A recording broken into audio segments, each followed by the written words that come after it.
করছেন তাহলে লাইভ? হ্যাঁ, স্টার্ট করতে পারেন।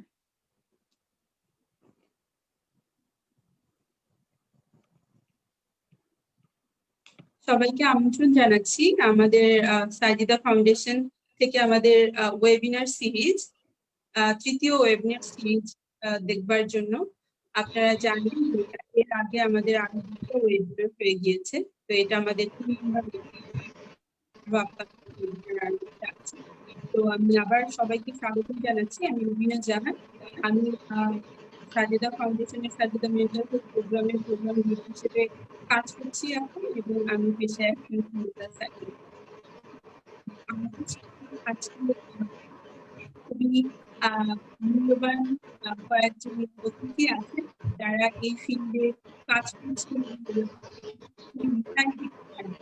আমি প্রথমেই অতিথিদের সাথে পরিচয় দিয়ে দিব, এবং তারপরে আমি একটু আমাদের আজকে ওয়েবিনারের ব্যাকগ্রাউন্ডটা বলবো, তারপরে আমরা শুরু করব।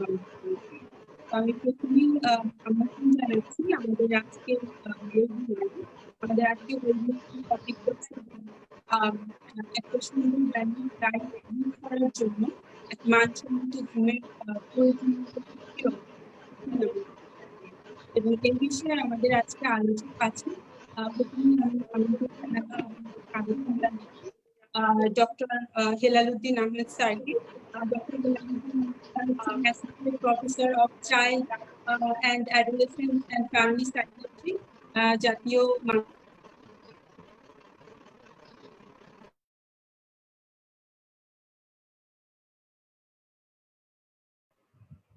ধন্যবাদ রুবিনা, আপনার কথা একটু শেষ অংশটুকু আমি শুনতে পাইনি। আপনি বোধহয় আমাকে কিছু বলতে বলেছেন ঘুমের বিষয়ে। না, আমি এখনো বলিনি, আমি জাস্ট আপনাকে পরিচয় করিয়ে দিচ্ছি। আমি থ্যাংক ইউ আমি শেষ অংশটুকু শুনতে পাইনি, আপনি মিউট হয়ে গেছেন। আচ্ছা, হ্যাঁ সেটাই, সমস্যা নেই স্যার, আমরা আলোচনায় যাচ্ছি এখনই, কেবল আপনাকে পরিচয় করিয়ে দিলাম।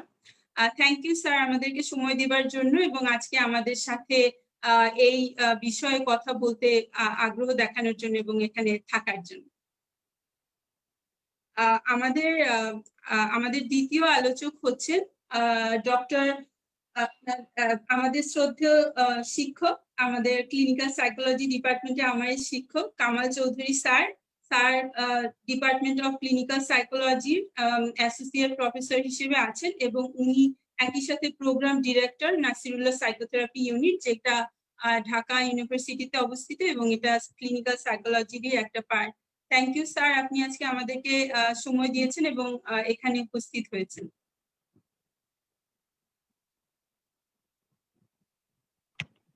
সাজিদা ফাউন্ডেশনকেও ধন্যবাদ, এবং যারা দেখছে তাদেরকেও শুভেচ্ছা। Thank you sir. আমরা আরেকটু পরেই আলোচনায় যাব, এবং আমাদের সাথে আরো একজন আলোচক আছেন আজকে, Adiba Akter, psychological counsellor, PHWC, psychological wellness, psychological health and wellness clinic, যেটা কিনা সাজেদা ফাউন্ডেশনেরই একটা ইনিশিয়েটিভ। আদিবা আক্তার, আপনাকেও স্বাগতম জানাচ্ছি আজকে আমাদের এই বিশেষ আলোচনায়। ধন্যবাদ আমাদেরকে সময় দেবার জন্য।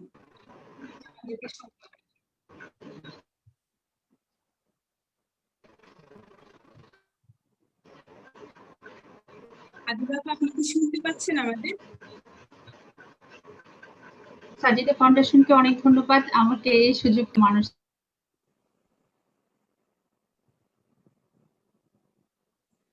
আমরা একটু মনে হয় কানেকশন দুর্বল আদিবাপার এন্ড থেকে, একটু কেটে গেল। যাই হোক, আমরা আমাদের কথা কন্টিনিউ করি, আমাদের আলোচনা। আমি আজকে আমাদের আলোচকদের শুভেচ্ছা জানিয়ে শুরু করছি, এবং একটু ছোট্ট করে আমাদের ব্যাকগ্রাউন্ডটা বলি, কিভাবে আমরা এই টপিকগুলো সিলেক্ট করছি এবং কিভাবে কি কারণে আমরা আসলে ওয়েবিনার গুলো আয়োজন করছি। তো আমরা কিছুদিন আগে আমাদের যখন আসলে প্যান্ডেমিকটা শুরু হয়, প্যান্ডেমিক শুরু হওয়ার সাথে সাথেই আপনারা জানেন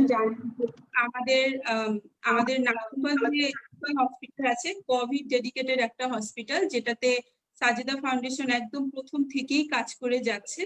তো সেখানে আমাদের ফ্রন্টলাইন হেলথ কেয়ার ওয়ার্কার্স আছেন, আসলে বড় একটা পুল, তারা ওখানে কাজ করেন, এবং আমাদের অনেক বড় একটা অংশ স্টাফ যারা এই সাপোর্ট গুলো দিচ্ছে।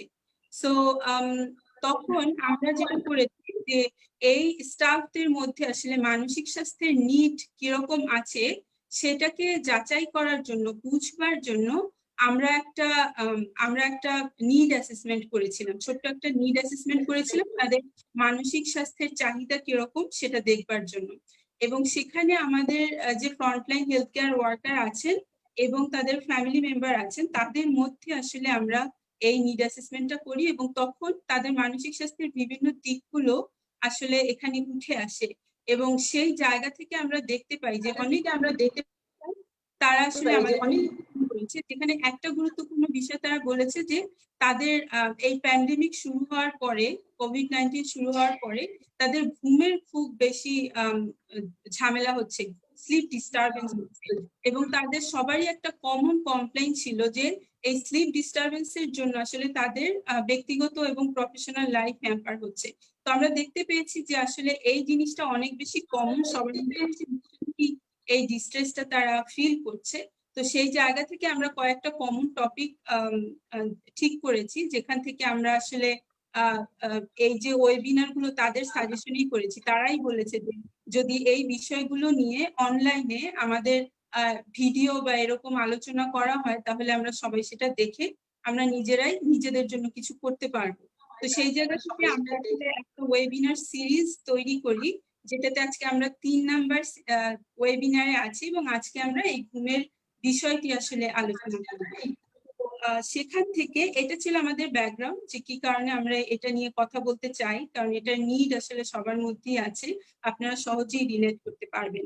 তো সেখান থেকে আজকে আমরা আমাদের আলোচক যারা আছেন ওনারা মূল্যবান বক্তব্য দিবেন এবং ওনাদের কথার মাধ্যমে হয়তো আমরা কিছু টিপস, কিছু প্রয়োজনীয় ইনফরমেশন নিয়ে যেতে পারবো, যেটা নিজের সেলফ ম্যানেজমেন্টে আসলে কাজ করবে। তো প্রথমেই আমি আসলে এখন আর কথা না বাড়িয়ে আমরা আলোচনায় একটু যেতে চাই এবং প্রথমেই আমি হেলাল স্যারের কাছে একটু জানতে চাইবো যে স্যার, আমরা আজকে যে টপিকটা নির্ধারণ করেছি এটা যদি আপনি একটু বলেন যে কেন আমরা বলি যে ঘুমটা মানসম্মত ঘুম বা ঘুমের এই পরিমাণটা একটা ব্যালেন্স লাইফ লিড করার জন্য এটা কিভাবে এত ইম্পর্টেন্ট, কিভাবে কন্ট্রিবিউট করে, এটা যদি স্যার আপনি একটু বলেন তাহলে আমাদের সবাই। ধন্যবাদ আপনাকে এবং ধন্যবাদ সাজেদারা ফাউন্ডেশন সহ আজকের যারা অতিথি আছেন সবাইকে। ঘুম কিন্তু আসলে আমাদের একটা যদি ডেফিনিশন বলি আমরা ঘুম কি, তাহলে এক কথায় বলতে হবে রিস্টোরেশন অফ দ্য এনার্জি। অর্থাৎ আমাদের যে এনার্জিটা আমরা লস করি সারাদিনে কাজকর্ম করে, নিজেদের শারীরবৃত্তিক কাজগুলো করি, আমরা আমাদের সামাজিক কাজগুলো করি, সবকিছু করে আমরা যে এনার্জিটাকে লস হয় সেটাকে আবার রিস্টোর করা, পুনরায় আমাদের বডিতে সেই এনার্জিটাকে রিস্টোর করার জায়গাটা হচ্ছে ঘুম। ঘুম হচ্ছে আমাদের আসলে রিস্টোর অফ দ্য এনার্জি। এবং ঘুমের আসলে দুটো বিষয় আমরা বলি, একটা হচ্ছে ঘুমের গুণগত মান, আর হচ্ছে ঘুমের গুণগত সময়। আমাদের দেশের আমরা বেশিরভাগ মানুষ, সাধারণ মানুষ সহ আমরা বেশিরভাগ মানুষই কিন্তু ঘুমের সময়টার দিকে বেশি নজর দিই তার গুণগত সময়ের চাইতে। যেমন কতক্ষণ ঘুমানো হলো সেটা কিন্তু অবশ্যই জরুরি, কিন্তু তার চাইতে বেশি জরুরি যেটা, সেটার দিকে আমরা তুলনামূলকভাবে কম গুরুত্ব দিই, সেটা হচ্ছে ঘুমের গুণগত মান বা ঘুমের আর্কিটেকচার যেটাকে আমরা বলে থাকি। সেটা নিয়ে হয়তো আলোচনায় আমরা পরে আসবো। আমি শুরুতে ঘুমের কয়েকটি উপকারিতার কথা যদি একটু বলি, সেটা হচ্ছে ঘুম আমাদের প্রথমে বলেছি রিস্টোরেশন অফ দ্য এনার্জি, আমাদের এনার্জিকে বাড়ায়, এটা আমাদের এনার্জিকে আবার পুনরায় সঞ্চিত করতে পারে। আমাদের কনসেন্ট্রেশনকে বাড়ায়, যেটাকে বলে অ্যাটেনশন ফ্যাটিগ। আমরা যখন অ্যাটেনশন ফ্যাটিগ হয়ে যায়, অনেক কিছু করতে করতে যখন অ্যাটেনশনটা অনেক ক্লান্ত হয়ে যায়, সেই অ্যাটেনশনটাকে আবার পুনরুজ্জীবিত করে। আমাদের ডিসিশন মেকিং ক্যাপাসিটিকে বাড়ায় ঘুম, আমাদের মেমোরি এনহ্যান্স করে ঘুম, অর্থাৎ স্মরণ শক্তিকে বাড়ায়, এবং আমাদের স্ট্রেসকে কমায়, এবং বলা হয় ফিজিক্যাল হেলথকেও ইমপ্রুভ করে, মেন্টাল হেলথকে ইমপ্রুভ করে বা ইমিউন সিস্টেমকে ইমপ্রুভ করে। এবং যদি আরো গোড়ায় আমরা চলে আসি, ঘুম আমাদের হার্টকে ভালো রাখে, ঘুম আমাদের ক্যান্সারকে কখনো কখনো প্রিভেন্ট করে বলে গবেষণায় দেখা গেছে, ঘুম আমাদেরকে অ্যালার্টনেস বাড়ায়, এবং ঘুম আমাদের ওজনকেও কিন্তু অনেকটা ভারসাম্য রাখতে সাহায্য করে। এবং আমাদের ডিপ্রেশন বা বিষণ্ণতার ক্ষেত্রেও আমরা বলে থাকি ঘুম কিন্তু কোনো কোনো ক্ষেত্রে বিষণ্ণতা প্রতিরোধী হিসাবেও চিহ্নিত হয়েছে। সবকিছু নিয়ে যদি আমরা কথা বলি তাহলে আমরা বলবো যে ঘুম আমাদের খুবই গুরুত্বপূর্ণ, কিন্তু পাশাপাশি ঘুমের আমাদের যেই দিকটা নজর দিতে হবে সেটা হচ্ছে ঘুমের গুণগত সময়। আমরা সবসময় ঘুমের পরিধির দিকে নজরটা দিই, যে কতক্ষণ ঘুমালো, 10 ঘন্টা ঘুমালো না 8 ঘন্টা ঘুমালো না 4 ঘন্টা ঘুমালো, সেটা জরুরি, কিন্তু তার চাইতে বেশি জরুরি হচ্ছে তার ঘুমের মানটা কিরকম হলো সেটার বিষয়। ধন্যবাদ। Thank you sir. খুবই ছোট করে কিন্তু খুবই পিকি কতগুলো পয়েন্ট আপনি আমাদের অলরেডি দিয়ে দিয়েছেন, যে গুণগত মান এবং ঘুমের সময়টাও একটা ইম্পর্টেন্ট ব্যাপার, এবং সেটা কিভাবে আমাদের আসলে মানসিক এবং শারীরিক সবগুলো অ্যাসপেক্টেই এটা আসলে কন্ট্রিবিউট করে। তো আমরা এই যে গুণগত মান নিয়ে তো আমাদের কথা হবে, আমাদের আসলে জানতে হবে যে ঘুমের মানটা আমরা কিভাবে বাড়াতে পারি, কি কি করা যায়। তো সেই প্রসঙ্গে আসার আগে আমরা একটু এবার কামাল স্যারের কাছে যেতে চাইবো। কামাল স্যার, যদি আমাদের বলেন যে এই যে ঘুমের কথা বলা হচ্ছে, এবং এই যে প্যান্ডেমিক হওয়ার পরে আমাদের বিশেষ করে আমাদের স্টাডিটার ব্যাকগ্রাউন্ডটাই আমরা বলতে পারি, এছাড়াও হেল্পলাইন গুলোতে দেখা যায় যে স্লিপ একটা মানে হচ্ছে না প্রপারলি। এটার কারণটা কি কি কি কারণে আসলে এই যে একটা মানুষের স্লিপ প্যাটার্নে বা কোয়ালিটিতে প্রভাব পড়তে পারে, কি কি কারণ থাকতে পারে, আপনি সার্বিকভাবে যদি একটু আমাদের কাছে এটা ডিসকাস করেন। ধন্যবাদ রুবিনা। আমার কথা শোনা যাচ্ছে? জি স্যার, আপনার কথা শুনতে পাচ্ছি। Thank you. মূল বিষয়টা ডক্টর হেলাল ইতিমধ্যেই বলেছেন, আমি শুধু একটু অ্যাড করব। আমরা যদি ভিন্নভাবে দেখি, মানে ঘুমের যে কারণে আমাদের দরকার, সেটা হলো বেশিরভাগ, আমি আবারও নোট করছি, বেশিরভাগ মানসিক সমস্যার সাথে ঘুমের একটা সম্পর্ক আছে। অনেক সময় দেখা যায় যে ঘুম একটা মানসিক সমস্যা, ঘুম না হওয়াটা একটা সমস্যা, বাট অনেক সমস্যা আছে মানসিক সমস্যা, যেটা হেলাল ভাই বলেছেন ডিপ্রেশনের কথা, আরো আছে যেমন বাইপোলার, তাদেরও কিন্তু ঘুমের সমস্যা হচ্ছে। সাইকোটিক রিয়াকশন বা সাইকোটিক সিমটম যাদের আছে, অনেক সময় ঘুমের সমস্যা হচ্ছে। আপনি অনেক ধরনের অ্যাংজাইটি ডিসঅর্ডার আছে যেখানে ঘুমের সমস্যাটা কমন। অনেক ধরনের যেমন PTSD, post traumatic stress disorder, সেখানেও কিন্তু ঘুমের সমস্যাটা আসে, যে কারণে যখনই কোনো মেন্টাল হেলথ ইভ্যালুয়েশন করা হয়, যে কয়েকটা প্রশ্ন থাকে, যেমন আপনার মন কেমন আছে বা এই ক্ষুধা কেমন আছে, তার সাথে একটা প্রশ্ন সবসময় থাকে, সেটা হলো আপনার ঘুম কেমন হচ্ছে। এটাও কিন্তু ইভ্যালুয়েশনের সময় আমরা জিজ্ঞেস করি, এবং এটাও একটা প্যারামিটার যে সে তার মানসিক অবস্থা কেমন আছে। এখন বর্তমান প্যান্ডেমিক পরিস্থিতিতে দেখা যাচ্ছে যে ঘুমের অনেক সমস্যা, অনেকেই কমপ্লেন করছে। এটা অনেক কারণেই হতে পারে। আবার আমি আরেকটা যেটা বলবো, যে এটা কিন্তু সবসময় যে দীর্ঘস্থায়ী থাকছে তাও না, এটা কিন্তু টেম্পোরারিও হতে পারে। একটা বড় ব্যাপার যেটা, সেটা হলো আমাদের ডেইলি লাইফে যে রুটিনটা ছিল, দৈনন্দিন যে একটা রুটিন ছিল, আমরা সকালে উঠে নাস্তা করে অফিসে যাওয়ার জন্য প্রস্তুত হই, বা প্রত্যেকের নির্দিষ্ট কিছু পর্যন্ত, সেই কাজগুলো এই লকডাউন পরিস্থিতিতে এবং প্রাথমিক যে অবস্থা দেখা ছিল প্রথম দিকে, এখন অবশ্য পরিস্থিতি সব দিক থেকে আগের মতো চলে গেছে, কিন্তু প্রথম দিকে যেটা হয়েছিল যে আমাদের মানে ব্যক্তি জীবন কর্মজীবনের সময়ের একটা বড় বা রুটিনের একটা বড় পরিবর্তন এসেছে। দেখা যাচ্ছিল যে আমাদের সকালে উঠে যে অফিস যাওয়ার তাড়া, সেটা ছিল না, যে কারণে আমরা হয়তো দীর্ঘ সময় ঘুম থেকে ওঠার পরও বিছানায় শুয়েছিলাম।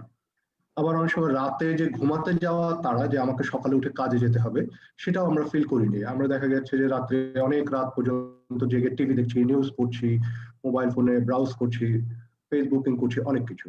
মানে আমাদের ঘুমের সময়টা যে নির্দিষ্ট টাইম প্যাটার্ন ছিল, সেটা আমরাই কিন্তু অনেক সময় দেখা যাচ্ছে যে সেখান থেকে সরে এসেছি ডিউ টু এই প্যান্ডেমিক সিচুয়েশনে, লকডাউন আবদ্ধ থাকার সময়। তো এটা একটা কারণ হতে পারে। তো এই ক্ষেত্রে যদি টেম্পোরারি হয়, আমরা ওই ডেইলি লাইফের রুটিনটা যদি আমরা যদি আবার ফিরিয়ে আনতে পারি, সেক্ষেত্রে ঘুমের সমস্যাটাও অনেকে চলে যাবে। কিন্তু যাদের যাবে না, তাদের জন্য আরো কিছু হয়তো করার প্রয়োজন হবে। এটা ছিল তোমার প্রশ্ন, যেটা ছিল যে কেন ঘুম হচ্ছে না।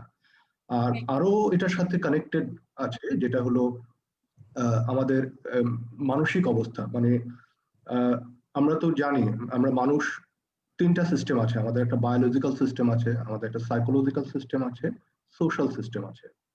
সো এই তিনটা সিস্টেমের ব্যালেন্সটা ইম্পর্টেন্ট। বায়োলজিক্যাল সিস্টেমের ব্যালেন্সটা হয় আমরা কেমন, আমরা মানে খিদে লাগলে খাই, পুষ্টি গ্রহণ করি, আর খিদে লাগে কারণ আমরা পরিশ্রম করি, আমাদের ক্যালোরি বার্ন হয়, এবং ক্যালোরি বার্ন হলে মানে এই যে সাইকেলটা চলতে থাকে, দেখা যাচ্ছে যে এই আবদ্ধ জীবনে এই বায়োলজিক্যাল সাইকেলে একটা চেঞ্জ এসেছে। আমাদের কিন্তু কায়িক পরিশ্রম অনেক কমে গেছে, হাঁটা চলা কমে গেছে। কায়িক পরিশ্রম কমে যাওয়াতে আমাদের ক্ষুধার বিষয়টা কম লাগছে, বা খাওয়াটাও এলোমেলো হয়ে যাচ্ছে। সো বায়োলজিক্যাল সিস্টেমে কোনো কারণে ব্যালেন্স যদি নষ্ট হয়, সেক্ষেত্রে এটা একটা ইম্প্যাক্ট ঘুমের মধ্যে আসবে।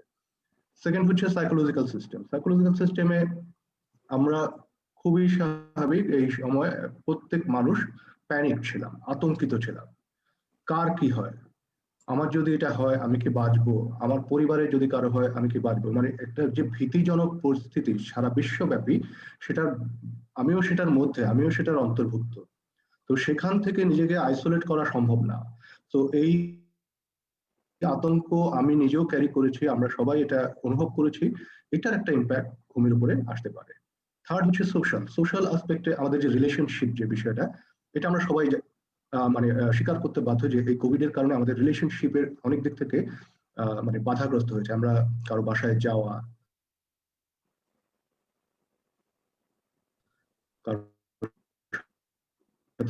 কমিউনিকেশনটা মোস্টলি মানে দেখা যাচ্ছে যে দেশের গ্রামে তার আত্মীয় স্বজন আছে, তিনি দেখা করতে পারছেন। ঢাকা শহরে অনেকে থাকেন যার পরিবার গ্রামে থাকে, তিনি কাজের জন্য ঢাকায় থাকেন, তার সাথে পরিবারের দেখা সাক্ষাৎ বন্ধ হয়ে গেছে। কিন্তু একটা বড় ধরনের ব্যালেন্স, যেটা মানে ব্যালেন্সের ভারসাম্যহীনতা তৈরি হয়েছে। তো সব মিলিয়ে এই আমার মনে হয় যে ইম্প্যাক্টটা পড়েছে। তার একটা অংশ হিসেবে ঘুমের উপরে আমরা তার প্রভাব দেখেছি। আমাদের অনেকেরই এই কমপ্লেনটা এসেছে কমন, যে ঘুম হচ্ছে না। এটা আমার অভিমত।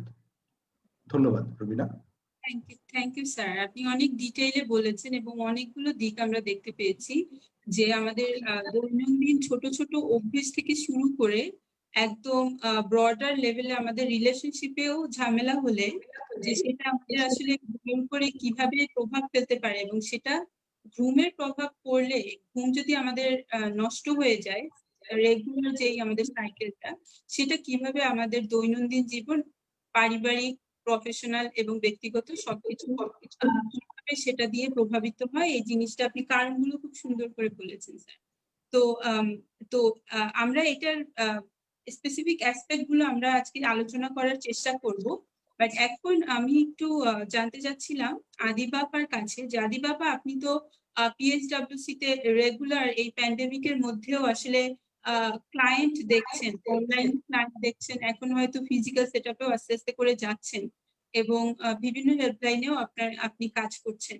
তো সেই জায়গাতে আপনি কিরকম দেখতে পাচ্ছেন যে আপনার যে ক্লায়েন্ট বেসটা আছে সেখানে কত মানুষ এই ঘুমের প্রবলেমটা নিয়ে আসছে, এবং সেখানে তাদের প্রাইমারি কমপ্লেইন গুলো কি রিলেটেড সিম্পটম গুলো আসলে নিয়ে আপনার কাছে আসছে, এবং তারা কিওরটা কিরকম করে যাচ্ছে? অনেক ধন্যবাদ রবিনা আপা। আমাকে কি শোনা যাচ্ছে? জি, শোনা যাচ্ছে।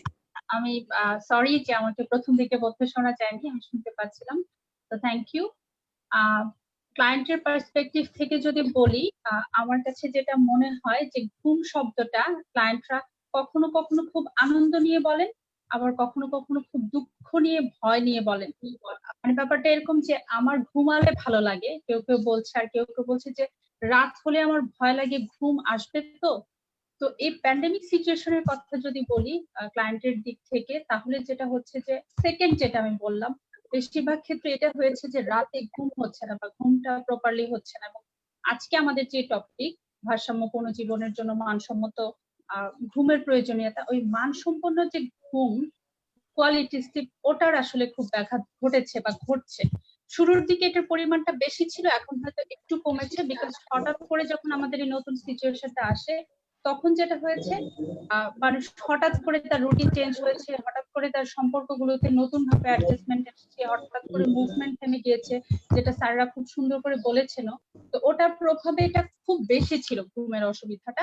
আস্তে আস্তে একটু কমেছে, কিন্তু তারপরে আমি বলবো যে বেশিরভাগ ক্ষেত্রে ঘুমের কমপ্লেনটা কিন্তু থাকে, আর সেটা বেশিরভাগ সময় হচ্ছে ল্যাক অফ স্লিপটা থাকে। বেশি ঘুমায় এটা কম পায়, কিন্তু ঘুমের অসুবিধা এটাই বেশি হয়। আর তার ফলে যেটা হয় যে সারা রাত ঘুম না হওয়ার ফলে দিনের বেলা আবার ঘুমাচ্ছেন, দিনের বেলা ঘুমানোর কারণে আবার রাতে ঘুমটা আসছে না, ঘুমের যে হাঙ্গারটা সেটা তৈরি হচ্ছে না, সেটার ফলে আবার একটা ভয় হচ্ছে যে রাতে আবার ঘুম হবে না। পরবর্তীতে তার হচ্ছে দৈনন্দিন কাজকর্মে মনোযোগের অভাব, মেজাজ খিটখিটে হয়ে যাচ্ছে, সম্পর্কগুলোতে অসুবিধা হচ্ছে এবং দীর্ঘমেয়াদী একটা প্রভাবও কিন্তু তাদের উপর পড়ে ঘুমের জন্য। পাশাপাশি তো আরো কিছু কন্ডিশন যেটা স্যাররাও সুন্দর করে বলেছেন যে আমাদের কিছু ফিজিক্যাল কন্ডিশনের জন্য, কিছু মেন্টাল হেলথ কন্ডিশনের জন্য তো ল্যাক অফ স্লিপটা হয়। তবে প্যান্ডেমিকে কিন্তু স্লিপের ইস্যুটা অনেক বেশি এসছে এবং আমি প্রত্যেকটা সেক্টরে, সেটা যদি টেলিকাউন্সিলিং সেক্টরেও বলি, আমি ক্লিনিক্যাল কাজ থেকেও বলি, তাহলে একটা অন্যতম প্রধান একটা কমপ্লেনই থাকে ঘুমের অসুবিধা, ঘুমাতে পারছে না এবং সেটার সাথে অ্যাসোসিয়েটেড থাকে ভয়, আতঙ্ক, দুঃখ, মানে কষ্ট, যে ঘুমাতে পারি না এরকম। তো আমার কাছে মনে হয় যে এটা অনেক বেশি পরিমাণে আমাদের হচ্ছে, এটা বিশেষ করে শুরুর দিকে আরো বেশি হচ্ছিল, এখন কিছুটা একটু খাপ খেয়েছে মানুষ, কিন্তু এখনো এটা অন্যতম প্রধান একটা সমস্যা হিসেবে মনে হয় আমার কাছে ঘুমের অসুবিধাটা। কারণটা বিভিন্ন হয়। ওকে, ধন্যবাদ। ওকে। সো আপনি যেটা একটু আগে আমরা যেটা যে আলোচনাগুলো শুনেছি, যে কামাল স্যার যে আলোচনাটা করেছিলেন যে কখনো কখনো অন্য একটা রোগের উপসর্গ হিসেবে ঘুমের ডিস্টারবেন্সটা নিয়ে আসে, কখনো কখনো ঘুম হচ্ছে না এটাই প্রাইমারি একটা উপসর্গ নিয়ে এটার জন্যই কিন্তু আসতে পারে। তো আপনি যেটা বললেন যে দুইটা লেভেলেই হয়তো আপনি ক্লায়েন্ট পাচ্ছেন যাদেরকে ট্রিটমেন্ট দিতে হচ্ছে, যে কেউ কেউ আমার ঘুম সে কারণেই আসছে, আবার কেউ কেউ অন্য যেরকম ডিপ্রেশনে ঘুমের একটা ঝামেলা হয়, বিপিডিতে ঘুমের একটা ঝামেলা হয়, সেরকম কোনো একটা ডায়াগনোসিসের উপসর্গ সেকেন্ডারি লেভেলে ঘুমের ডিস্টারবেন্স নিয়ে আসছে, তাই তো আদিবাপা? জি, রবিনা আপা, একদমই এরকম। মানে কারো কারো ইস্যুটাই এসে বলে যে আমি ঘুমাতে পারি না, আমার ঘুমের খুব অসুবিধা হচ্ছে। তারপর ডিপে গেলে হয়তো আমরা আস্তে আস্তে করে এক্সপ্লোর করি যে কি রিজন গুলো আছে, কিন্তু অনেক সময় ইস্যুটাই মেনলি বলেই থাকেন যে আমার ঘুমের খুব অসুবিধা হচ্ছে। ইনসমনিয়া ওয়ার্ডটাও কিন্তু ইউজ করেন অনেকে। ওকে, সো এখান থেকে আমার এই প্রশ্নটা এসছে। আমি আবার একটু ফিরে যেতে চাই হেলাল স্যারের কাছে। এখানে যে দুইটা লেভেলে আমরা ঘুমের ব্যাঘাতের কথা বলেছি, যে প্রাইমারি একটা আর একটা হচ্ছে সেকেন্ডারি লেভেলে, অন্য একটা ইস্যুর সাথে রিলেটেড হয়ে আসছে। তো এখানেই প্রশ্নটা আসে যে আমরা আসলে কখন বলবো যে ঘুমের এটা আসলে একটা হয়তো এটা হয়তো অন এন্ড অফ একটা ঘুমের ডিস্টারবেন্স, আর একটা হচ্ছে আমরা বলি যে স্লিপ ডিসঅর্ডার। তো এইটা আমরা আলাদা করব কি দেখলে, কোন জায়গাটাতে কাট অফ পয়েন্ট, যে এটা আমার টেম্পোরারি হয়তো একটা ঘুমের সমস্যা, কোন একটা স্ট্রেস হচ্ছে, ঘুম হচ্ছে, আর একটা হচ্ছে গিয়ে ঘুমের ডিসঅর্ডারই হয়ে গিয়েছে, একটা লং টার্ম ডিসঅর্ডারই আমার হয়েছে। এই দুইটা আমরা আলাদা করব কিভাবে, এবং সেখান থেকে আসলে আমরা আমাদের করণীয় সেখান থেকে কি আছে, কিভাবে আমরা সেটার কিওরের দিকে যাবো স্যার? হেলাল স্যার, যদি আপনি একটু বলতেন। ধন্যবাদ। আসলে আপা খুব সুন্দর করে বলেছেন আদিবাপা, যেটা ক্লায়েন্টের কাছ থেকে পাওয়া একদম মানে হ্যান্ডস অন যেই এক্সপিরিয়েন্স গুলো সেটাই শেয়ার করেছেন আপা। সেই জায়গা থেকে আমরা বলতে চাই তিন ধরনের কারণে কিন্তু ঘুমের সমস্যা হতে পারে আপা যেভাবে বললেন। একটি হচ্ছে যে একদম প্রাইমারি স্লিপ ডিসঅর্ডার, তার অন্য কোনো সমস্যা নাই, কেবলমাত্র ঘুমের সমস্যা নিয়ে আমাদের কাছে এসেছে। আরেকটি হতে পারে আমাদের কিছু মানসিক মানসিক চাপের কারণে, স্ট্রেসের কারণে, ডিপ্রেশনের কারণে, অ্যাংজাইটির কারণে, অথবা অন্য কোনো প্যানিক অ্যাটাকের কারণে, যে কোনো কারণে তার মধ্যে একটা ঘুমের সমস্যা হচ্ছে। তৃতীয় কিন্তু আরেকটি কারণ রয়েছে, সেটিকে আমরা বলি যে কোনো একটি শারীরিক রোগের কারণে ঘুমের সমস্যা হতে পারে, কোনো ওষুধ সেবনের কারণে কিন্তু ঘুমের সমস্যা হতে পারে। হঠাৎ করে তার একটা লাইফে কোনো একটা পরিবর্তন আজকের জন্য এসেছে, আজকে হঠাৎ একটু কাজ করতে বেশি হয়েছে, আজকে কোনো একটা সমস্যা আছে, উত্তেজনায় আছেন, সেই কারণে সাময়িক ভাবে হতে পারে। সুতরাং এগুলোকে আমরা আদার স্লিপ ডিসঅর্ডার বলি। এইভাবে তিন ধরনের কারণে ঘুমের সমস্যা হতে পারে। এখন আমাদের কি কারণে হচ্ছে সেটি দেখার জন্য আমাদের প্রথমত যেটা দেখতে হবে সেটা হচ্ছে যে আমাদের টেম্পোরাল রিলেশনশিপ, আমরা শব্দটা বলি যে টেম্পোরাল রিলেশনশিপ শব্দটা হচ্ছে টাইমের সাথে কি রিলেশন আছে। তার আগে কি দুশ্চিন্তা শুরু হয়েছে, আগে মন খারাপ শুরু হয়েছে, আগে অস্থিরতা শুরু হয়েছে, তারপরে সেই সাথে সাথে বা তারপরে তার ঘুমের সমস্যা হচ্ছে, নাকি অস্থিরতা নাই, মন খারাপ নাই, দুশ্চিন্তা নাই, ভয় নাই, ভীতি নাই, শুধুই তার মন খারাপ নিয়ে আমাদের কাছে এসেছে। এইটা দিয়ে আমাদেরকে প্রথমে একটা ডিফারেন্সিয়েট করতে হবে। তারপরে তাকে বলতে হবে যে আপনার মনের সবকিছু ভালো আছে, এভরিথিং, আমরা সবকিছু ঠিক হয়ে গেছে, আপনার কোনো ধরনের দুশ্চিন্তা নাই, এই মুহূর্তে আপনি মনে করছেন না কোনো সাবজেক্টিভ ফিলিংস আপনার আছে, তারপরেও কি ঘুমের সমস্যা হচ্ছে, যদি বলে হ্যাঁ তারপরে আমার ঘুমের সমস্যা হচ্ছে, তখন সেটাকে আমরা বলতে পারি যে এক ধরনের স্লিপ প্রাইমারি স্লিপ ডিসঅর্ডার। আর আরেকটি বিষয় খুব গুরুত্বপূর্ণ, যেটা হচ্ছে প্রাইমারি স্লিপ ডিসঅর্ডার বা স্লিপ ডিসঅর্ডারের কথা যখন বলি, তখন আমাদেরকে তিনটা বা দুইটা জিনিসের দিকে বেশি গুরুত্ব দিতে হয়। একটা হচ্ছে প্যারাসোমনিয়া, একটা হচ্ছে ডিসোমনিয়া। মানে ঘুমটা হচ্ছে ঠিকই হচ্ছে, কিন্তু তার গুণগত মান অথবা সময়ের ক্ষেত্রে কোনো ঘাটতি হচ্ছে। আর একটা হচ্ছে তার ঘুমটা হচ্ছেই না, বা হলে সেই ঘুমটার ভেতরে নানা ধরনের অস্বাভাবিক আচরণ সে করছে, ঘুমের ভিতরে কথা বলছে, ঘুমের ভিতরে হাঁটছে, ঘুমের ভিতরে কাউকে কোনো ধরনের নাড়াচাড়া করছে, এই জিনিসগুলোকে বলা হয় প্যারাসোমনিয়া। ফলে এই বিষয়গুলোকে আমরা মাথায় রাখবো এবং বয়সটাও মাথায় রাখতে হবে। আমাদের যদি বয়োবৃদ্ধদের ক্ষেত্রে আমরা দেখি, তখন আমরা ধরে নিব সেই ক্ষেত্রে কিন্তু প্রাইমারি স্লিপ ডিসঅর্ডারের আশঙ্কাটা বেশি। আমরা এটাকে ধারণা করতে পারি, সেটা তাদের যে ডিপ্রেশন বা অ্যাংজাইটি থেকে হয় না তা কিন্তু না, কিন্তু যখন বয়স বাড়ে, একটু প্রবীণ ব্যক্তি, তাদেরকে আমরা প্রাইমারি স্লিপ ডিসঅর্ডারের দিকে বেশি চিন্তা করব। আর যদি আমরা তরুণ তরুণী বা একটু অল্প বয়সীদের কথা চিন্তা করি, তখন তাদেরকে আমরা কোনো মানসিক সমস্যাজনিত কারণে ঘুমের কথা চিন্তা করব। আরেকটি বিষয় যেটিকে আমরা প্রায় সময় এড়িয়ে যাই, হয়তো সেই বিষয়টি নিয়ে আলোচনা হবে পরে, সেটি হচ্ছে আমার ঘুম ভালো হচ্ছে, সব ঠিক হচ্ছে, ঘুম নিয়ে কোনো আমার সমস্যা নাই, আমি এনার্জিও ফিল করছি, কিন্তু আমার ঘুমের পুরো সময়টা অল্টার হয়ে গেছে। আমি রাতে যাচ্ছি, দিনে ঘুমাচ্ছি, 8 ঘন্টাই ঘুমাচ্ছি, কিন্তু দিনে ঘুমাচ্ছি, আর রাতে জেগে আমি কাজ করতেছি। এটাও কিন্তু একটা অনেক বড় ধরনের ঘুমের সমস্যা। আমরা বলে থাকি সার্কাডিয়ান রিদম স্লিপ ডিসঅর্ডার। নামটা কঠিন, ব্যাখ্যা করলে সহজ হবে, কিন্তু এই সমস্যাটিকে আমাদের ইদানিং কালে, বিশেষ করে তরুণ প্রজন্ম, তারা কিন্তু এই সমস্যাটাকে বড় সমস্যা মনে করছে না, এবং কোন কোন ক্ষেত্রে তাদের অভিভাবকরাও মনে করছে এটা আর এমন কি, রাত জেগে সে অ্যাসাইনমেন্ট করে, দিনের বেলা তো ঘুমিয়ে নেয় 2টা পর্যন্ত, এ আর এমন কি। কিন্তু আমরা যদি একটু গভীরে যাই, পরবর্তী যে আলোচনার সুযোগ থাকে হয়তো আমরা বলবো, এই যে সার্কাডিয়ান রিদম স্লিপ ডিসঅর্ডার বা রাতে জেগে থাকা দিনে ঘুমানো, সেটা মানসিক স্বাস্থ্যের জন্য ক্ষতিকর, শারীরিক স্বাস্থ্যের জন্য ক্ষতিকর, এবং সার্বিকভাবে তার উৎপাদনশীলতা বা প্রোডাক্টিভিটি কমানোর জন্য দারুণভাবে দায়ী থাকবে। ধন্যবাদ।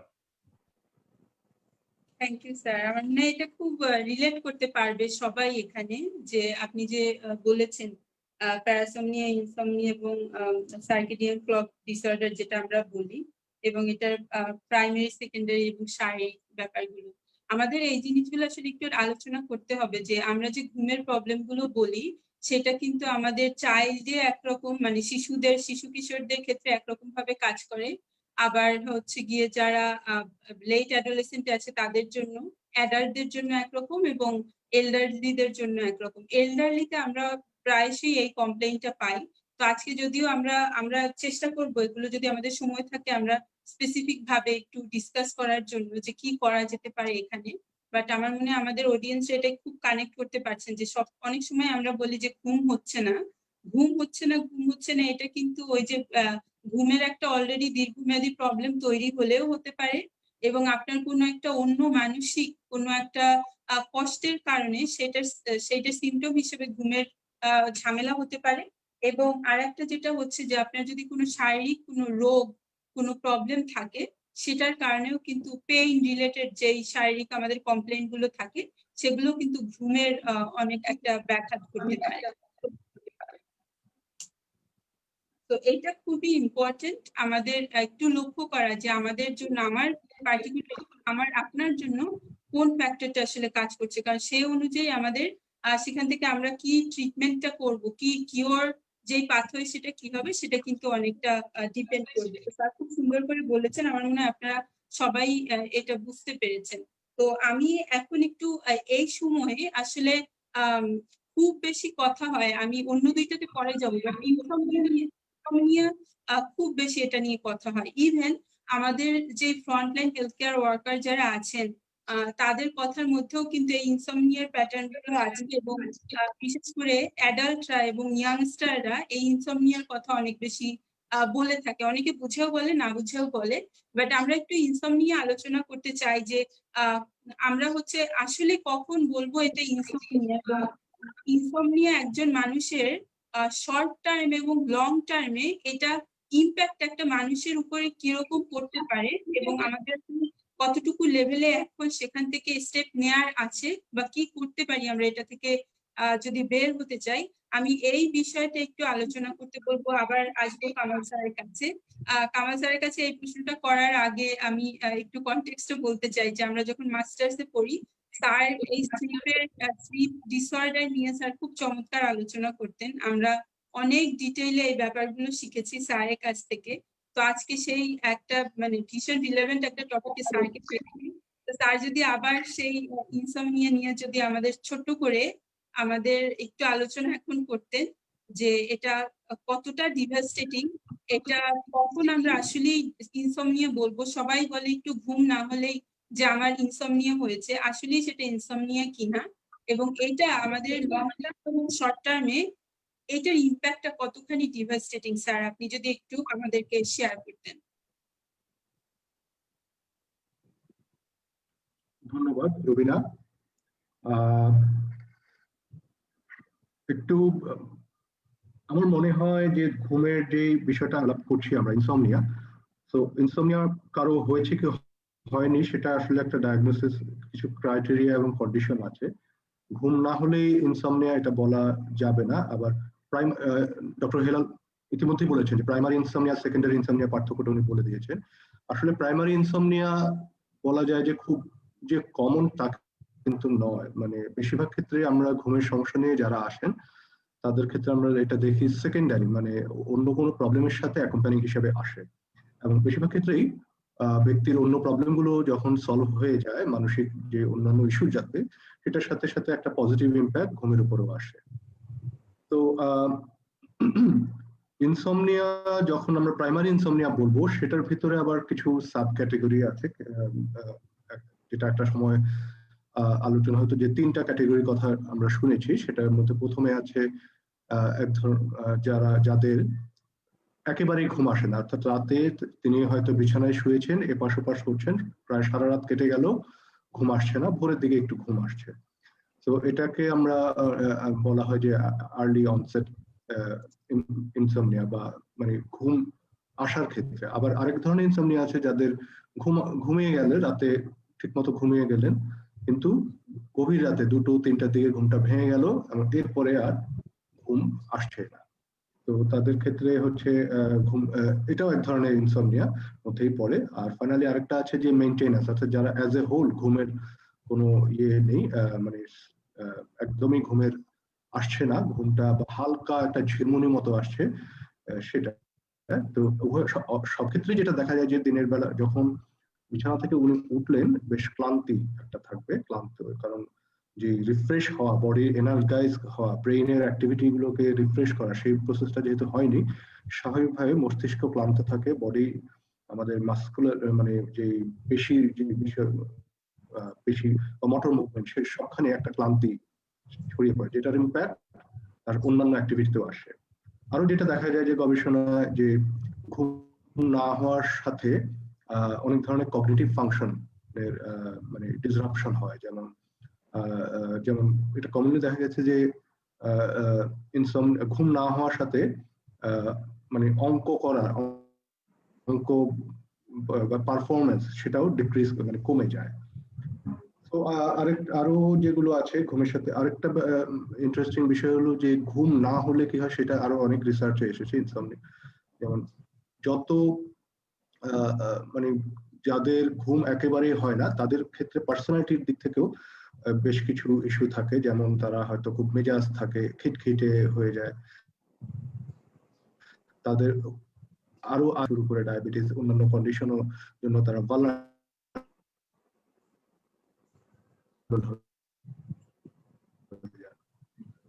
এখন আমাদের এটাও মাথায় রাখতে হবে যে অনেক মানুষ আছে যারা দেখা যাচ্ছে 3-4 ঘন্টা ঘুমিয়ে ভালো আছে, তাদের কিন্তু কমপ্লেইন নেই। তো আর হেলাল ভাই প্রথমে বলেছেন যে স্লিপের কোয়ালিটি এবং কোয়ান্টিটি, এটা একটা ইম্পর্টেন্ট। অনেক মানুষ আছে যারা 8 ঘন্টা ঘুমিয়েও মনে করে যে না, আমার ঘুম হয়নি। আবার কেউ আছেন 4 ঘন্টা ঘুমিয়ে বলছেন যে আমি ফিট, আমি খুবই ভালো ঘুমিয়েছি। তো কিছু সময় পারসেপশনটাও ইম্পর্টেন্ট। অর্থাৎ আমি ঘুমটাকে কিভাবে, ব্যাপারটা হলো আমরা যত কম বয়সী হয় ঘুম তত গভীর এবং লং, মানে বেশ দীর্ঘ সময় হয়। যে কারণে দেখা যায় যে নবজাত শিশুরা সারাদিন ঘুমাচ্ছে, দিন রাত ঘুমাচ্ছে, যত বয়সের সাথে সাথে তাদের ঘুমের পরিমাণটা কমতে থাকে। আর বয়স যখন বেড়ে যায়, হয়তো 50 বা 60 হয়ে যাচ্ছে, ঘুমের আমরা জানি যে ঘুমের কয়েকটা স্টেজ আছে, স্টেজ 1, স্টেজ 2, স্টেজ 3 এবং আবার এই স্টেজগুলোর মধ্যে স্টেজ 1, স্টেজ 2 হলো লাইট স্লিপ, আর স্টেজ 3, 4 আর আরেকটা পার্ট হচ্ছে রেম স্লিপ, মানে র্যাপিড আই মুভমেন্ট হয়। তো ওই সময় কিন্তু এটা হচ্ছে ঘুমের বেশ ডিপ স্লিপের অংশ। তো বয়স্ক মানুষদের ক্ষেত্রে দেখা গেছে যে স্টেজ 3 বা স্টেজ 4 এর স্লিপটা কমে যায় কম্পেয়ার টু স্টেজ 1, এবং আর কম বয়সীদের ক্ষেত্রে স্টেজ 1, স্টেজ 2 থেকে স্টেজ 3, স্টেজ 4 বেশি আসে। আর এই ঘুমের যে সাইকেলটা স্টেজ 1, স্টেজ 2, স্টেজ 3, স্টেজ 4 এবং রেম স্লিপ, এটা সারা রাত কিন্তু মানে ঘুমের সময় এটা পর্যায়ক্রমে চলতে থাকে। একজন ব্যক্তি চলবে এবং তার স্টেজ 3 স্লিপ যত ভালো হবে, ঘুমের কোয়ালিটি তত ভালো হবে। স্টেজ 3 স্লিপ যদি না হয়, ঘুমেরটা হবে হালকা, এবং এই জন্য আমরা বয়স্ক মানুষদেরকে প্রায় কমপ্লেন করতে শুনি যে আমার ঘুম হচ্ছে না, আমার ঘুম হচ্ছে না, যদিও আমরা দেখি উনি সারাদিন বিছানায় শুয়ে আছেন, কিন্তু শুয়ে থাকলেও ওনার ঘুমটা যেহেতু হালকা, একটু শব্দ হলো, কেউ কথা বললো, ঘুম ভেঙে যাচ্ছে। তো রুবিনা, এটাই ছিল আমার দিক থেকে। জি স্যার। আমি কিছু বাদ দিয়ে দিলাম, কোনো প্রশ্ন? না, ঠিক আছে। না স্যার, আপনি ঠিক আছে, আপনি ঘুমের ব্যাপারটা আবারও বলেছেন। আমার প্রশ্নটা স্পেসিফিকলি ইনসমনিয়ার দিকে ছিল স্যার। ওখান থেকে আরেকটু যদি আপনাকে প্রশ্ন করি যে কয়েকটা কি আপনি একটু বলতে পারবেন যে এই কয়েকটা সিমটম দেখলে হয়তো আমাকে একটু অ্যাওয়ার হতে হবে, মেবি ইনসমনিয়ার দিকে যাচ্ছি, যাতে করে আর্লি নিজে নিজে ডিটেক্ট করে সেটার জন্য প্রপার প্রফেশনালের কাছে যাওয়ার জন্য ভিতরে একটা মোটিভেশন তৈরি হয়। অনেক সময় আমরা আসলে বুঝছি না বলেও ওইটার ট্রিটমেন্ট বা ওইটার কিওর কি হতে পারবে সেটার জন্য অ্যাক্টিভলি আমরা কোনো স্টেপ নিতে পারি না। তো সেলফ ডিটেকশনের জন্য কয়েকটা কি আপনি আমাদেরকে একটু জানাতে পারবেন, যাতে আমাদের অডিয়েন্সটা বুঝতে পারবে যে আচ্ছা এইটা লাস্টের অংশটা শুনি। অ্যাওয়ার হতে হবে।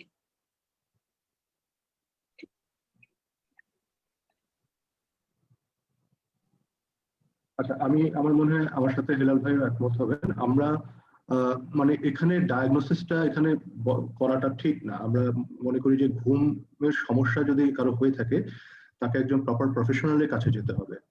তার ইনসমনিয়াটাকে প্রাইমারি বা সেকেন্ডারি শুধু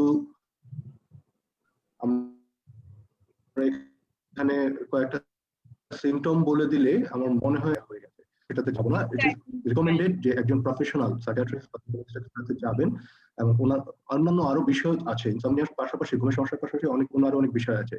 উনি কোনো মেডিসিন নিচ্ছেন কিনা, কারণ এটা তো আমরা সবাই জানি স্টিমুলান্ট বা অ্যামফেটামিন গ্রুপের যে ড্রাগ গুলো, সেগুলো কিন্তু ঘুম কমিয়ে দেয়।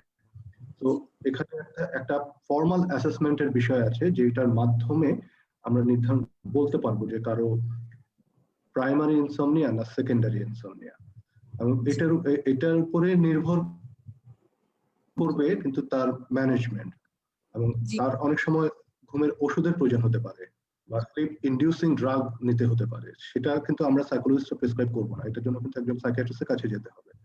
তো আমি মনে করি এই ফোরামে আমরা যেটা বলেছি যে ঘুম না হওয়া বা ঘুমের পেছনে যে কারণগুলো, না হওয়ার পেছনে যে কারণগুলো, সেগুলো কিছু সিমটমের কথা বলেছি। যাদের ঘুমের সমস্যা আছে তারা কিন্তু ঠিকই জানে যে সমস্যাটা আমি ফিল করছি। তো তাদের জন্য আমার রিকমেন্ডেশন হলো আপনারা ব্যাপারে কনক্লুসিভ ডায়াগনোসিস না।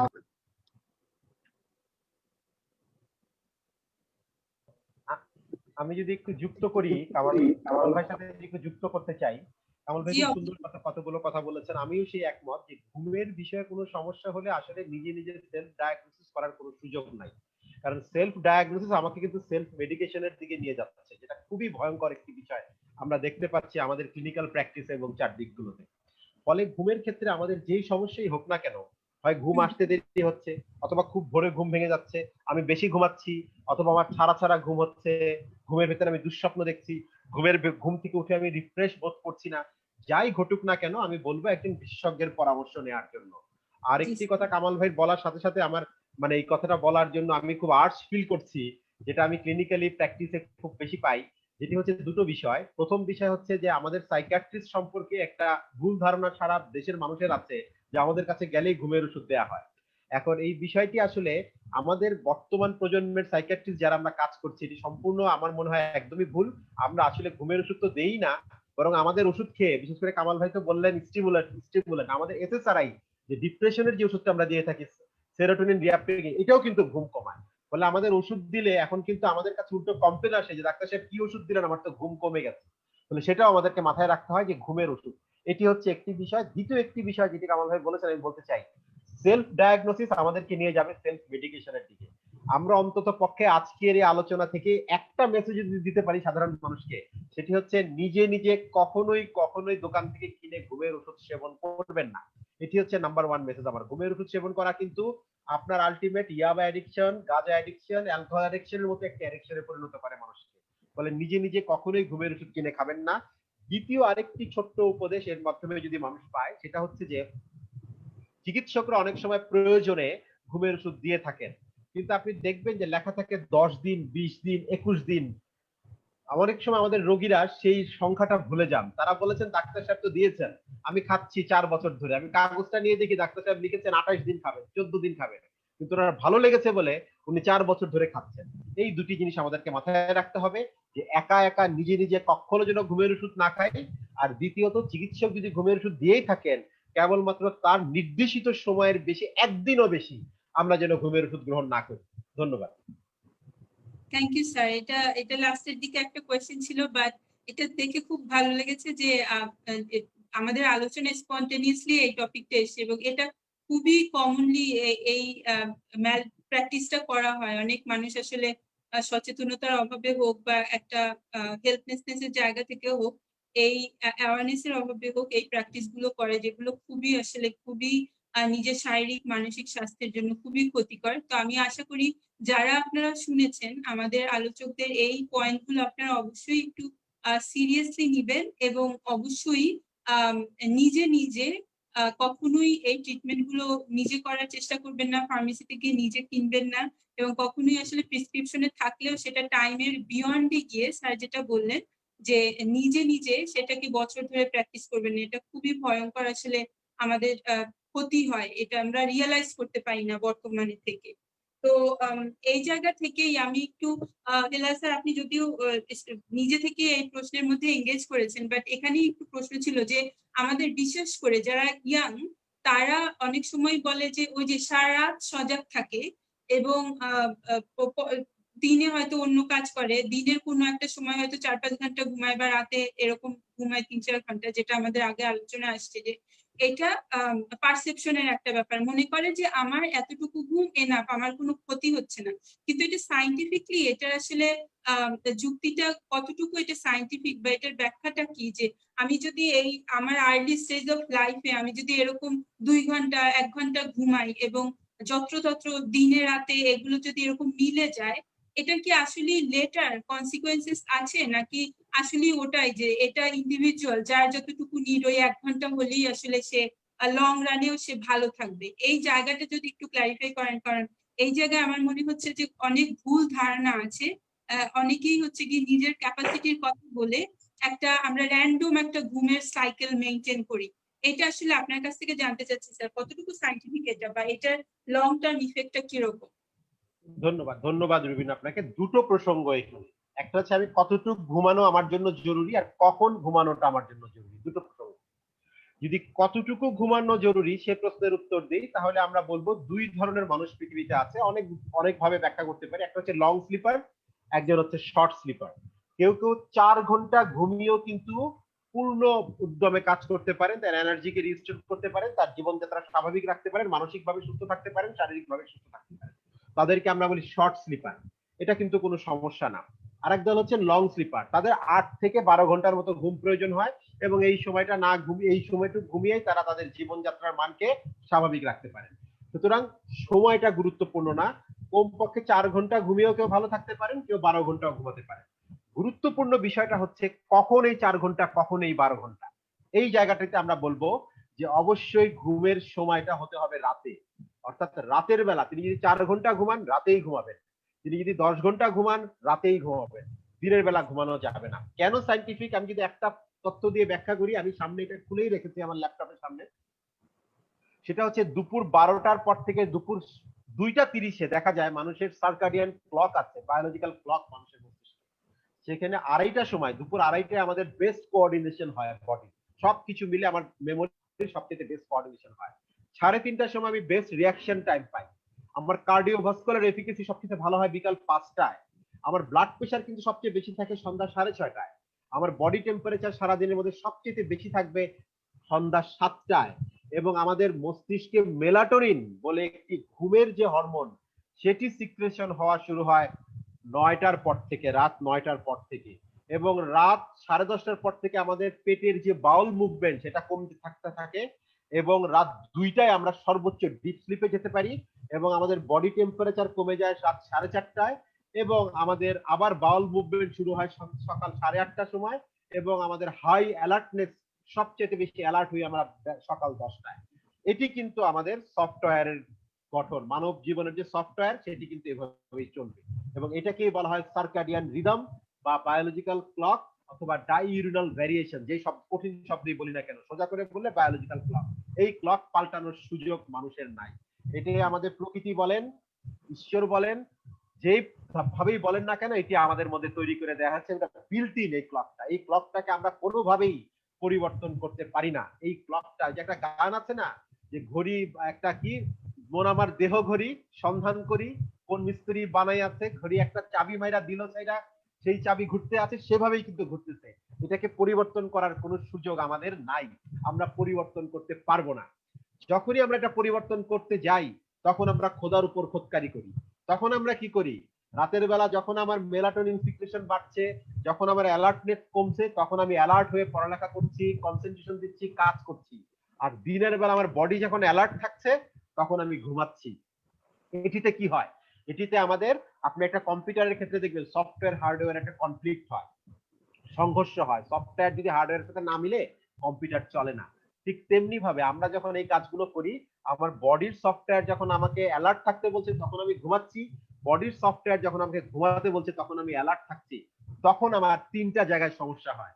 আমার চিন্তায় সমস্যা হয়, আমরা কঠিন করে বলতে পারি কগনিশন, আমাদের ইমোশনের সমস্যা হয় আবেগের জায়গায়, এবং আমাদের আচরণের সমস্যা হয়। দেখবেন যারা রাতে জাগে দিনে ঘুমায় তাদের মধ্যে আচরণজনিত সমস্যাগুলো এবং মুড সুইংটা বেশি হয়। তারাই রাগ করে, তারাই হাত কাটে, তারাই আচরণজনিত সমস্যার মধ্যে সমস্যা নিয়ে এই আদি বাপার কাছে, আপনার কাছে, আমাদের কাছে আসতে থাকে। তার কারণটা কি আপনি চিন্তা করেন? কারণটা হচ্ছে তারা রাতে জাগে দিনে ঘুমায়। তারা বলে অসুবিধা কি, আমি তো রাতে জেগে থাকছি, দিনে তো ঘুমিয়ে নিচ্ছি 8 ঘন্টা, অসুবিধা হচ্ছে না তো। কিন্তু অসুবিধা হচ্ছে তারা সফটওয়্যারের সাথে একটা সংঘর্ষে জড়িয়ে পড়ছে, এবং এই সফটওয়্যার কিন্তু পরিবর্তন করার সাধ্য আমাদের আসলে নাই। আমি খুব সহজ করে বললাম, এর মধ্যে আরো অনেক ক্রস কাটিং ইস্যুস আছে, নিউরোট্রান্সমিটার আছে, হরমোন আছে, বডির মেকানিজম আছে, আমাদের সিম্প্যাথেটিক প্যারাসিম্প্যাথেটিক নার্ভাস সিস্টেম আছে। আমি কঠিন ভাষায় গেলাম না, সহজ ভাষায় বললাম যে আমাদের রাতের বেলা ঘুমটা খুবই জরুরি, দিনের বেলা জেগে থাকাটা, সক্রিয় থাকাটা খুব জরুরি। আপনি 4 ঘন্টা ঘুমান কিংবা 12 ঘন্টা ঘুমান, ঘুমাতে হবে রাত 9টা থেকে সকাল 8টার মধ্যে। আর আপনি জেগে থাকবেন, আপনার সক্রিয়তা থাকতে হবে সকাল 8টা থেকে রাত 9টার মধ্যে। এইটুক সময়টা যেন আপনার ঠিক থাকে, এটা মেনে নিয়ে আপনি আপনার ঘুমটা এবং আপনার সক্রিয়তাটাকে নির্ধারণ করুন। ধন্যবাদ। Thank you sir, thank you, খুবই চমৎকার করে আমাদের অনেকগুলি ইনফরমেশন দিয়েছেন। আশা করি এটা আরেকটু যদি বলি রুবিন, আরেকটু থামাই আপনাকে, আরেকটি জিনিস পাওয়া গেছে, যারা এই রাতে জাগে এবং দিনে ঘুমায়, একটি গবেষণায় দেখা গেছে তাদের মধ্যে যে কোনো ধরনের আসক্তির প্রবণতা বেশি। তারা সাবস্টেন্স অ্যাবিউজ হোক অথবা এই যে বিহেভিয়ারাল অ্যাডিকশন, ইন্টারনেট আসক্তি বা অনলাইন আসক্তি হোক, যারা রাতে জাগে দিনে ঘুমায় তাদের মধ্যে আসক্তির প্রবণতা বেশি। এবং জিনিসটা কিন্তু ভাইস ভার্সা, অর্থাৎ যাদের মধ্যে আসক্তি আছে তারাও রাতে জেগে থাকবে, দিনের বেলা ঘুমাবে। সুতরাং এই বিষয়টা মাথায় রাখতে হবে, রাতে জেগে থাকা, দিনে ঘুম আসক্তির লক্ষণ এবং আসক্তির কারণ। ধন্যবাদ। Thank you sir. এটা নিশ্চয়ই যারা প্যারেন্টস আছে তাদের জন্য হেল্প করবে, কারণ এগুলো সব early symptoms, early warning sign, যেগুলো দেখে কিন্তু একটু অ্যালার্ট হয়ে যাওয়া, সেটাকে একটু খেয়াল করে যথাযথ একজন প্রফেশনালের কাছে গিয়ে ডায়াগনোসিসটা চেক করা এবং সেটার জন্য একটু প্রপার সাইকোলজিক্যাল এবং যদি দরকার হয় সাইকিয়াট্রিক সাপোর্ট গুলো সেখানে এনশিওর করা, এগুলো কিন্তু খুবই জরুরি। এটা নিজের জন্য, আমরা যদি গার্জিয়ান লেভেলে থাকি, আমার যদি ইয়াং অ্যাডাল্ট এরকম ছেলে মেয়ে থাকে, তাদের ক্ষেত্রেও কিন্তু এটা খেয়াল করা জরুরি। কারণ এখন আসলে আমাদের প্রযুক্তিগত একটা ওয়েব চলছে, সেটার কারণে অনেকেরই আসলে এই প্যান্ডেমিকেও বেড়ে গিয়েছে যে এই রাত দিনের যে রুটিনটা সবার প্রথমেই এটা কামাল স্যার বলা শুরু করেছেন এবং পরে আমরা প্রত্যেকজন হেলাল স্যার এবং আদি বাবাও এটা এমফেসিস করেছেন যে এই সাইকেল, আমাদের যে প্যাটার্ন, সেটা কিন্তু চেঞ্জ হয়ে গিয়েছে। ফলে এখন কিন্তু আমরা অনেকটাই ঝুঁকিতে আছি এবং যেটা স্যার মাত্র বললেন, এটা একটা আসলে রেড ফ্ল্যাগ এর মতো আর কি দেখা, যে গবেষণা যেটা বলছে সেটা একটু মাথায় রাখতে হবে যে আপনার বাচ্চা যদি অনেক রাত পর্যন্ত এরকম জাগে এবং পুরোটা যদি সাইকেলটা অল্টারেট হয়ে যায়, তাহলে একটু খেয়াল রাখা, তাকে এনকারেজ করা, তার রুটিনটা ঠিক করবার জন্য অ্যাক্টিভলি তাকে এঙ্গেজ করে কাজ করা এবং অবশ্যই প্রফেশনালের সাপোর্ট নেওয়া যখন সেটা নিজেদের কন্ট্রোলে থাকবে না, এই জায়গাগুলো একটু দেখা। Thank you sir. সো আমরা একটু এখন দেখবো যে আসলে এখান থেকে আমরা বের হওয়ার জন্য কি কি করতে পারি। আদি বাবার কাছে একটু আমি যাব, অনেকক্ষণ আদি বাবার কাছ থেকে শুনিনি। আদি বাবা, আমরা একটা প্রথমেই শুনেছিলাম যে ইনসমনিয়াটা অনেকেই আমরা বুঝি, অনেকে এটা মোটামুটি এস্টাবলিশড, এটা ঘুমের সমস্যা, ইনসমনিয়ার এই ওয়ার্ডটাও পরিচিত হয়েছে শহরে গ্রামে মোটামুটি। কিন্তু প্যারাসমনিয়ার যে ব্যাপারটা, এই যে উঠে হাঁটা চলা করা বা এই যে কিছু বিজার বিহেভিয়ার আছে ঘুমের মধ্যে, এটা কিন্তু এটার মিনিংটা গ্রামে একরকম, যাদের আসলে এডুকেশনটা নাই, মেন্টাল হেলথ লিটারেসি নাই, তারা কিন্তু অনেক সময় এটাকে মিস ইন্টারপ্রেট করে যে জিনে ভূতে পেয়েছে বা এই টাইপের ইন্টারপ্রিটেশন করে। তো আমার আপনাকে এই প্রশ্নটা করার গ্রাউন্ডটা হচ্ছে যে আপনি কি এটা আমি কামাল স্যার এবং হেলাল স্যারের কাছেও জানতে চাইবো যে প্যারাসমনিয়ার কিরকম ক্লায়েন্ট আসে আপনাদের কাছে এই সিমটমটা নিয়ে এবং এটা কতখানি ফ্রিকোয়েন্ট, এবং সেক্ষেত্রে আদি বাবা আপনি যদি এরকম পেয়ে থাকেন কোনো কেস এক্সাম্পলও যদি দিতে পারেন সেটাও বেটার হয়। সেটা আপনার অবশ্যই কনফিডেন্সিয়ালিটি মেনটেন করে আপনার প্রসেস অনুযায়ী। আর সেক্ষেত্রে আপনি ঘুমের ক্ষেত্রে ইউজুয়ালি কি বলেন ক্লায়েন্টকে ঘুম ইমপ্রুভ করার জন্য, কি টিপস গুলো দিয়ে থাকেন, কিছুটা কি এখানে আসলে শেয়ার করার মতো আছে কিনা? যদিও আমরা খুবই ইন্ডিভিজুয়াল ওরকম লেভেলে ট্রিটমেন্ট প্ল্যান করি, আজকের আলোচনাটা সবার জন্য, তো সেরকম জেনারেল কিছু আপনি হেল্পফুল টিপস যদি বলতে পারেন। আদি বাবা। অনেক ধন্যবাদ প্রবীণ আপা। কয়েকটা ভাগে আমি একটু বলি, আপনাদের আলোচনাটার সাথে একটু অ্যাড করে হেলাল স্যারের আপনার কামাল স্যারের আলোচনাটার সাথে একটু অ্যাড করে বলতে চাচ্ছিলাম যে আমার এক্সপেরিয়েন্স থেকে, ক্লায়েন্টের এক্সপেরিয়েন্স থেকে আমি ইয়াংদের মধ্যে একটা বিষয় খুব লক্ষ্য করি, সেটা হচ্ছে যে এই প্যান্ডেমিক সিচুয়েশনে যেটা হয় যে বাবা মার সাথে তো বেশিরভাগ সময় ঘরের মধ্যে তারা আছে, যেহেতু এডুকেশনাল ইনস্টিটিউশন গুলো বন্ধ, এখন তারা যেতে পারছে না। তো অনেক সময় বাবা মারা হচ্ছে যে দিনের বেলাতে অ্যালাউ করেন না, সে হয়তো রাতের বেলায় ভিডিও গেম খেলছে বা মুভি দেখছে, যে কাজগুলো করছে দিনের বেলাতে করতে পারে না ভয়, তখন তারা হচ্ছে এগুলো রাতে শিফট করছে। রাতে শিফট করার কারণে স্বাভাবিক সে যদি একটা মুভি দেখে 2-3 আওয়ার্স এর একটা মুভি, সে চিন্তা করছে যে এটা তো বাবা মা যাতে না দেখে লুকিয়ে দেখতে হবে, তো সে 11টা বা 12টার পর, মানে তার পারিবারিক কাজকর্মের পর সেটা নিয়ে জায়গার সাথে এটারও একটা সম্পর্ক পাই, যে দিনের বেলা সে করতে কমফোর্ট ফিল করে না, তার পছন্দের কাজগুলো সেটা সে রাতে নিয়ে যাচ্ছে। এরকম করে কিন্তু স্লিপের একটা সমস্যা হচ্ছে ইয়াংদের মধ্যে, এটা আমি বেশি দেখতে পাই আমার এক্সপিরিয়েন্স থেকে। ঘুমের জায়গা থেকে যদি বলি, ঘুমের অসুবিধার সবচেয়ে বেশি ইস্যু যেটা পাই, ইনসমনিয়া শব্দটাই ইউজ করেন অনেকে এসে, বিশেষ করে মিডল এজে যারা থাকেন তারা বলেন যে আমার ইনসমনিয়া হচ্ছে, ঘুম একদম হচ্ছে না। এক্সপ্লোর করতে গিয়ে অনেক সময় দেখা যায়, যেটা আপনি অলরেডি বলেছেনও, যে সবসময় সেটা ইনসমনিয়া থাকে না। আমাদের সাথে তো সাইকিয়াট্রিক অ্যাসেসমেন্টও হয়, আমাদের ক্লিনিকে আমরা করি সেটা।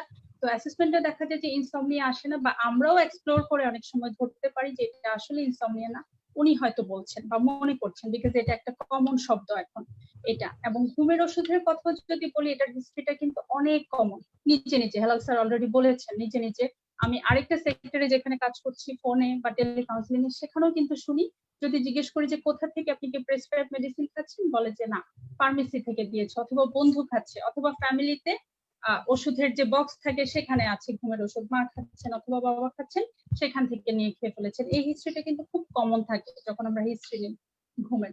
প্যারাসomniaর ক্লায়েন্ট আমি ওভাবে করে পাইনি, আমি স্লিপ অ্যাপনিয়া এটা পেয়েছি, কিন্তু প্যারাসomniaর ক্লায়েন্ট ওভাবে করে পাইনি। ইনসমনিয়াটা আমি সবচেয়ে বেশি পাই আমি যদি বলি।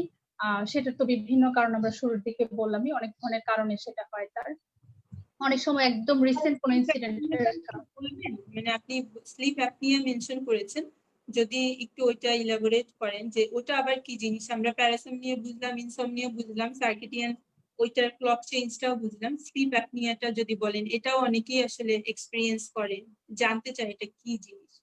আচ্ছা ওকে, সো এটা হচ্ছে যে ঘুমের মধ্যে ব্রিদিং এর একটা পজ হয়, অর্থাৎ থেমে যায়। এটাতে অনেক সময় সেটা আবার স্নোরিং বা নাক ডাকা, হাল স্যার হয়তো এটা আরো ভালো বলতে পারবেন ডিটেলসে। আমি যতটুকু জানি যে এটাতে হচ্ছে ব্রিদিং এর মানে থেমে যায়, একটা প্যারালাইসিসের মতো হয়, একটা স্টপ থাকে ওই জায়গাটাতে, তারপর কিছুক্ষণ পর, কিছু সেকেন্ড পর সে ব্রিদিংটা আবার আসে, এরকম একটা ব্যাপার। এটাতে যে ব্যক্তি থাকেন সে খুব ভয় পেয়ে যায় এটার জন্য। এটা যখন এক্সপেরিয়েন্স করেন বা ধরতে পারেন যখন, তখন হচ্ছে এসে বলেন যে আমার এরকম হয় একটা ঘুমের মধ্যে।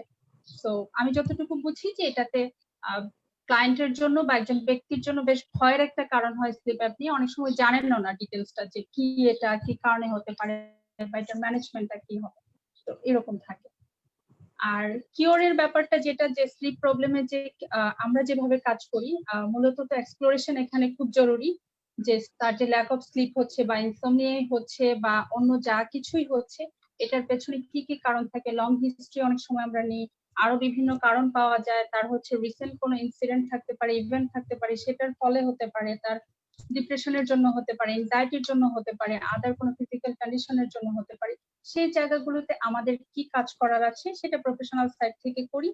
অনেক টিপস তো থাকে, চেকিং এর সময় সেটা পাওয়া যায়, যেমন ল্যাক অফ স্লিপের পেছনে হয়তো কারণ হিসেবে পেলাম যে তার মুভমেন্ট হয় না, সারাদিন হয়তো বিছানাটাতেই বসে কাজ করছে, বিছানাটাতেই অফিস করছে, বিছানাতেই খাচ্ছেন, এরকম জাস্ট উঠে হয়তো একদম প্রয়োজনীয় কাজগুলো করছেন, তাছাড়া বিছানাতেই। তো স্বাভাবিকভাবে বিছানা দেখে কিন্তু তার ঘুমের যে নিড সেটা ফিল হচ্ছে না ওভাবে, তো রাতের বেলা তার ঘুমটা আসছে না। সেই জায়গাটাতেও কাজ করার সুযোগ থাকে, যে বিছানাকে আমরা শুধুমাত্র ঘুমের জন্য ইউজ করতে পারি কিনা। স্লিপ হাইজিন যেটা, সেগুলো নিয়ে আমরা বলে থাকি, সেগুলো নিয়ে কাজ করা হয়ে থাকে। বোঝানোর জায়গাটাতে অনেক ডিটেলস অনেক সময় বোঝানো হয়ে থাকে, যে জাস্ট কিছু টিপস দিলে অনেক সময় ক্লায়েন্ট এটা ধরতে পারেন না বা ব্যক্তি ধরতে পারেন না, তো বুঝিয়ে বুঝিয়ে তার সাথে এটা করা, যে কি হয় আপনি দেখেন যে রাতে যে আপনি ঘুমালেন না, আপনি কিন্তু বলছেন যে পরের দিন আপনি লম্বা একটা ন্যাপ নিয়েছেন, তো স্বাভাবিকভাবে আপনার বডিটা কিন্তু লেজি হয়ে থাকছে, ঘুমের জন্য আপনি সন্ধ্যার দিকে বা রাতের দিকে আর নিড ফিল করছেন না। তো স্বাভাবিকভাবে আপনার সাইকেলটা আস্তে আস্তে করে, যেটা হালাল স্যার বললেন, ধীরে ধীরে ধীরে ধীরে চেঞ্জ হচ্ছে। আবার অনেক সময় অনেকে বলে থাকেন যে আমি তো চেষ্টা করেছি 2-3 দিন বা 1 সপ্তাহ, হচ্ছে না।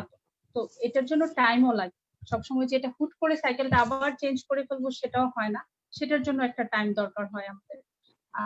কি খাচ্ছি, সারাদিন কি এক্সারসাইজ করছি, কখন করছি, স্ক্রিনের সাথে আমাদের ঘুমটা রিলেটেড থাকে। স্ক্রিন থেকে যে নীল আলোটা আসে, সেটা হালাল স্যার বলেছেন মেলাটোনিন যে হরমোনটা থাকে ঘুমের জন্য, সেটাকে বাধাগ্রস্ত করে। তো আমরা ঘুমের আগ মুহূর্তে স্ক্রিনটা দেখতে দেখতেই ঘুমাতে যাচ্ছি কিনা, এটা একটা ব্যাপার। অনেক সময় বলা হয়ে থাকে যে অনেকে 2-3 ঘন্টা নেয় ঘুমাতে, অনেক টাইম লাগে তার ঘুম আসতে, তখন সে বিছানায় শুয়ে শুয়ে হয় স্ক্রিন দেখছে অথবা ছটফট করছে। তো আমরা এই ক্ষেত্রে বলে থাকি যে সেটা সে না করে উঠে যেতে পারে কিনা, গিয়ে একটা বই পড়ে আসতে পারে কিনা, একটু হাঁটাহাঁটি করে আসতে পারে কিনা, কোনো এক্সারসাইজ না ওরকম, কিন্তু এসে আবার সে ঘুমাতে পারে কিনা। স্লিপ ডায়েরিটা যখন করাই, তখন স্লিপ ডায়েরিতে অনেক কিছু বের হয়ে আসে, যে সে ঘুম থেকে উঠে কেমন ফিল করলো, ঘুম থেকে উঠেই কি চিন্তা করলো। অনেকের এরকম হয় যে ঘুম থেকে উঠেই তিনি মনে করেন যে তার ঘুমটা ভালো হয়নি, ঘুমটা তার হলো না, আবার একটা চিন্তা শুরু হয়, এবং এটা কিন্তু সাইকেলের মতো এনজাইটি হয়ে থেকে যায়, যে আমার কালকে ঘুম ভালো হয়নি, সারাদিন ধরে এটা চিন্তা করলো, এই চিন্তা থেকে আবার পরের দিন রাতে তার ঘুম ভালো হচ্ছে না, এটা থেকে আবার সাইকেল হয়ে ঘুরছে। তো সেখানে আবার এনজাইটিটা নিয়ে আমাদের কাজ করার একটা সুযোগ থাকে। বলা হয়ে থাকে যে আমরা স্ট্রেস ফ্রি থাকার জন্য মেডিটেশন করব, রিল্যাক্সেশন করব, মুভমেন্টটাকে ইম্পর্টেন্স দিব, ফুডটাও ইম্পর্টেন্ট, এবং রুটিনটা অনেক বেশি ইম্পর্টেন্ট। আর প্যান্ডেমিকের সময় তো রুটিনের অনেক বড় একটা চেঞ্জ এসছে, সেখানটাতেও আমরা অনেক বেশি ফোকাস করেছি ওভারঅল ঘুম নিয়ে কাজ করা। তো এটাই বলবো যে ঘুমের কাজটাতে ভিন্ন ভিন্ন হয়ে থাকে, ব্যক্তি বিশেষে ভিন্ন ভিন্ন ভিন্ন ভিন্ন থাকে। অনেকে নিজে অ্যাওয়্যার থাকেন যে আমার এই অসুবিধার কারণে এটা হচ্ছে, অনেকে আবার অ্যাওয়্যার থাকেন না। বয়স্কদের ক্ষেত্রে যেটা হয় যে তারা বলেন যে নামাজের একটা টেনশন থাকে, ঘুমাতেই যায় 12টার সময়, তারপর আবার 3টার সময় উঠে যায়, তারপর আবার অনেক মেডিসিন বোধহয় থাকে, এরকম ওনারা বলে থাকেন যে হাইপার টেনশনের জন্য, যেটাতে আবার একটু বাথরুমে যেতে হয় সেটার একটা টেনশন থাকে। পার্টনার যিনি থাকেন তিনি বারবার জাগেন, তো সেটার জন্য একটা থাকে। তো তাদের সাথে আবার কাজটা ডিফারেন্ট হয়ে থাকে। এল্ডারলি পিপল যারা, তাদের ইয়াংদের সাথে তো বললামই যে ইয়াংরা অনেক সময় হচ্ছে তাদের অ্যাক্টিভিটিস গুলো রাতে করতে পছন্দ করে, যেহেতু প্রাইভেট একটা ব্যাপার থেকে, প্রাইভেসি, পরিবারের সাথে হচ্ছে দিনের বেলাতে সেটা করতে পারে না। তো সেক্ষেত্রে আবার ইয়াংদের সাথে আরেক ধরনের কাজ, মিডল এজে আবার আরেক ধরনের কাজ থাকে। ডেলিভারির পরে যেটা হয় যে একজন মা যখন নতুন মা থাকেন তার আবার ঘুমের জন্য কিছু অসুবিধা থাকে, তার সাথে আবার একটু ডিফারেন্টলি কাজ হয়। তো ওভারঅল ভিন্ন ভিন্ন ভাবে এই কাজগুলো করা হয়ে থাকে, একটু ডিপে গিয়ে এক্সপ্লোর করে। এটাই বলার ছিল। ধন্যবাদ, অনেক চমৎকার করে বলেছেন। এবং আমরা ওভারঅল আসলে আপনি যেটা ফোকাস করেছেন যে এটা ব্যক্তিভেদে ভিন্ন হয়, কিন্তু ওভারঅল একটা স্লিপ হাইজিন মেনটেন করলে মোটামুটি সবাই হয়তো এটা থেকে বেনিফিট পেতে পারে। আর বাকিটা আসলে এটা অ্যাসেসমেন্ট করে তার আগের অন্য কোমরবিড কোনো ইস্যুজ আছে কিনা, পাস্ট কোনো হিস্ট্রিজ আছে কিনা যেটার সাথে এটা রিলেটেড, সেগুলো ইন্ডিভিজুয়াল একটা মডেলে আপনারা সেখানে হচ্ছে গিয়ে ক্লায়েন্টের জন্য হয়তো একটা ট্রিটমেন্ট মডেল হয়তো সেখানে অ্যাপ্লাই করে। ধন্যবাদ আদিব আপা, আমাদেরকে ডিটেইলে সব ওভারঅল পার্সপেক্টিভটা আমাদেরকে একটু শেয়ার করবার জন্য।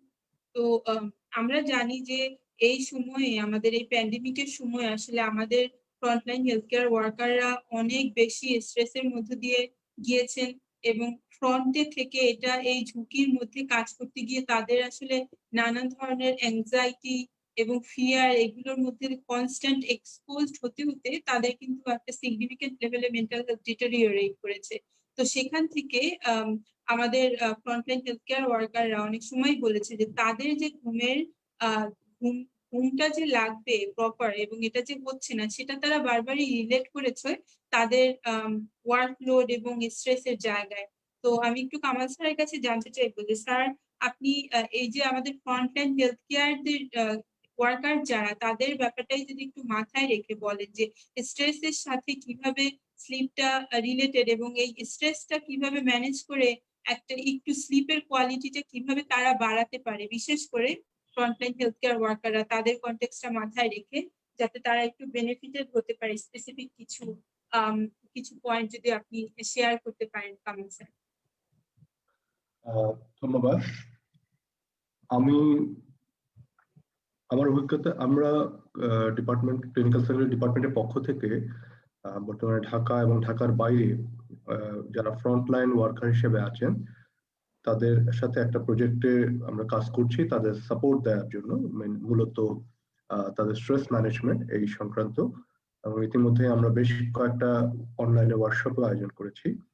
এবং তাদের সাথে আমার আলোচনার মধ্যে যে জিনিসটা বারবারই এসেছে যে তাদের এটা মাথায় রাখতে হবে, ফ্রন্টলাইন ওয়ার্কার যারা, তারা আমাদের থেকে অনেক বেশি সাহসী, তারা অনেক ঝুঁকি নিয়ে কাজ করছেন। আমরা যে ঝুঁকিটা বাসায় নিজেকে আবদ্ধ রেখে যে ঝুঁকি থেকে নিজেকে বাঁচিয়ে চলছি, তাদের সেই সুযোগ নাই। তারা যেখানে সবচেয়ে বেশি ঝুঁকি সেখানেই তারা অবস্থান করে কাজ করছেন, এবং সেখানকার বিভিন্ন পরিস্থিতি বা পরিবেশ তাদের ভিতরে দারুণভাবে উদ্বেগ করছে। এটা মাথায় রাখতে হবে, তারাও কোনো পরিবারের থেকে এসেছেন, তারা আবার কাজ শেষে সেই পরিবারে ফেরত যাচ্ছেন। তো তারা নিজেকে নিয়ে যেমন একটা ভীতি আছে, পাশাপাশি পরিবারের সদস্যদের নিয়েও একটা টেনশন তাদের মধ্যে কাজ করে যে আমি যদি আক্রান্ত হই, আমার থেকে পরিবারের সদস্যরাও আক্রান্ত হবে।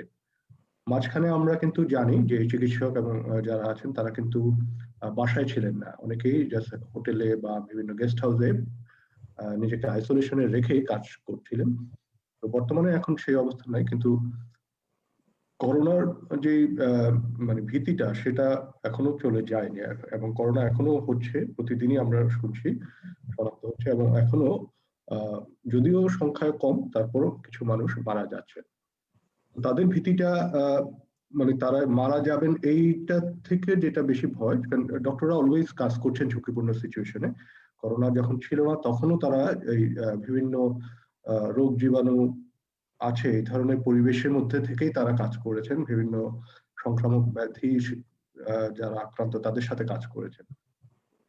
তো তাদের ভীতিটা ছিল মূলত ভীতি থেকে যেটা বেশি এসেছিল যে তারা বিভিন্ন সুযোগ সুবিধা থেকে বঞ্চিত বোধ করছিলেন। একটা বিষয় ছিল তাদের যে প্রপার নিরাপদ থাকার জন্য যে ব্যবস্থাগুলো সেখানে ঘাটতি, কথাটা অনেকেই বলেছেন। হয় নিম্নমানের সামগ্রী ব্যবহার করতে হচ্ছে, অথবা যে সামগ্রীগুলো আছে সেগুলো সবার কাছে অ্যাক্সেস নেই, অথবা মানে অ্যাক্সেস থাকলেও সেটাও কিন্তু কষ্ট হচ্ছে। একটা মাথায় রাখতে হবে আমাদের দেশের ওয়েদার অনেক গরম এবং সব হাসপাতালে কিন্তু এয়ার কন্ডিশনিং সিস্টেম নেই। তো এই গরমের মধ্যে কেউ যখন পিপি পরে সারাদিন কাজ করছেন, মুখে একটা গ্লাভস পরে মাস্ক পরে, এটা কিন্তু অল্প কিছু সময় আমরা মাস্ক পরে থাকলেই, জাস্ট সাধারণ একটা কাপড়ের মাস্ক পরে থাকলে একটু পরে অস্বস্তি লাগে, সেখানে ওনাদেরকে সারাদিন এটা পরে থাকতে হচ্ছে। এটা একটা বড় হচ্ছে। এবং অনেকে বলেছেন যে তাদের মুখে দাগ পড়ে যাচ্ছে এবং তাদের শরীরের চামড়ায় যেহেতু সারাক্ষণ ঘামাচ্ছেন, এই বিভিন্ন চামড়ায় মানে স্কিন প্রবলেমও হচ্ছে। তো এগুলো ছিল কমন কতগুলো ইস্যু। এর পাশাপাশি রোগী এবং রোগীর আত্মীয় স্বজনের অনেক ধরনের আচরণও তাদেরকে ক্ষুব্ধ করেছে। সেখানে যেমন রোগীর আত্মীয় স্বজনদের তাদের কথা না শোনা এবং নিরাপদ যে বিধিমালা কোভিড এর জন্য সেটা মেনে না চলা, সেটাও তার ফ্রন্টলাইন ওয়ার্কারদের জন্য যথেষ্ট বিরক্তি এবং ভয়ের কারণ সৃষ্টি করেছিলেন। তো আমরা মনে করি যে ওনাদের যাদের মধ্যে এই ঘুমের সমস্যাটা বেশিরভাগ ক্ষেত্রে কিন্তু সেকেন্ডারি, মানে এক ধরনের অস্থিরতা এবং অনিরাপত্তা বা ভবিষ্যতে কি হবে সেটা নিয়ে অনিশ্চয়তা, সেগুলো নিয়ে তারা ছিলেন এবং সেটা সাথেই ঘুমের সমস্যাটা সম্পর্কিত। তো আমরা সেটাকে ফোকাস করে স্ট্রেস ম্যানেজমেন্টটাই এখানে আমরা জাস্ট ফোকাস করেছি, যে তারা যেন তাদের স্ট্রেসটাকে ম্যানেজ করে আরেকটু বেটার অ্যাডজাস্ট করে চলতে পারেন, তাদের কোপিং স্কিলটা যাতে ভালো হয়, তারা কোপ করতে পারেন পরিস্থিতির সাথে, পরিবেশের সাথে, এবং সেটা হলে তারা ভালো ফিল করবেন, ভালো নিরাপদ ফিল করবেন, ভয়টা কেটে যাবে এবং এটা একটা প্রভাব তাদের ঘুমের উপরেও আসবে।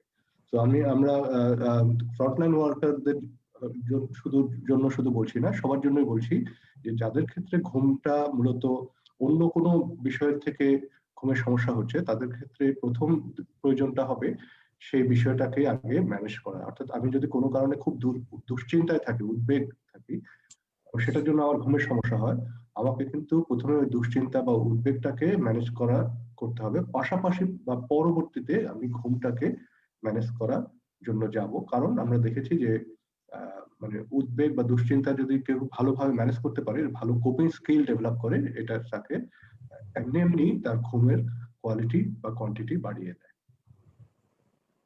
ধন্যবাদ। Thank you sir. আমরা আস্তে আস্তে শেষের দিকে চলে আসছি। আমরা একটু ফোকাস করছি একদম স্পেসিফিক টিপস গুলোর দিকে, যে আমরা কিছু যদি টেক অ্যাওয়ে মেসেজ নিয়ে যেতে পারি, কিছু যদি টিপস শর্টকাটে নিয়ে যেতে পারি, যেটা আমরা আসলে সবাই প্র্যাকটিস করতে পারবো, একটু মনে রেখে যদি একটু সচেতন থাকি, তাহলে হয়তো আমরা সবাই এটা দিয়ে বেনিফিটেড হবো। তো সেটা একটু ফোকাস করছি। তো এই জায়গায় এসে হেলাল স্যারকে আবার একটু কানেক্ট করছি এই জায়গায়, যে আমাদের স্লিপের প্রবলেমটা প্যারেন্টসরাও বলেন যে বাচ্চার টাইম ম্যানেজ হচ্ছে না এবং বাচ্চা রাত জেগে থাকছে, ফলে বাচ্চার আসলে এরকম ঝামেলা দেখা দিয়েছে, ঘুমের সাইকেল তাদেরও নষ্ট হয়ে যাচ্ছে এবং এটা নিয়ে তারা ওয়ারি। তাহলে এই যে চাইল্ড এবং অ্যাডোলেসেন্ট লেভেলে ঘুমের প্রবলেম গুলোকে কিভাবে একটু রুটিনে আনা যায়, সেটার জন্য একটা জানতে চাইবো স্যার আপনার কাছে। এবং বিশেষ করে এর পরে যে গ্রুপটা যারা এল্ডারলি, বয়স্ক, আমরা বলেছি যে অনেক ফ্যামিলিতেই আসলে বয়স্ক মানুষজন থাকেন, তাদেরকে নিয়ে কনসার্ন শো করেন অনেকেই, যে কি করা যেতে পারে তাদের ঘুমের জায়গাটা আরেকটু এনহ্যান্স করবার জন্য।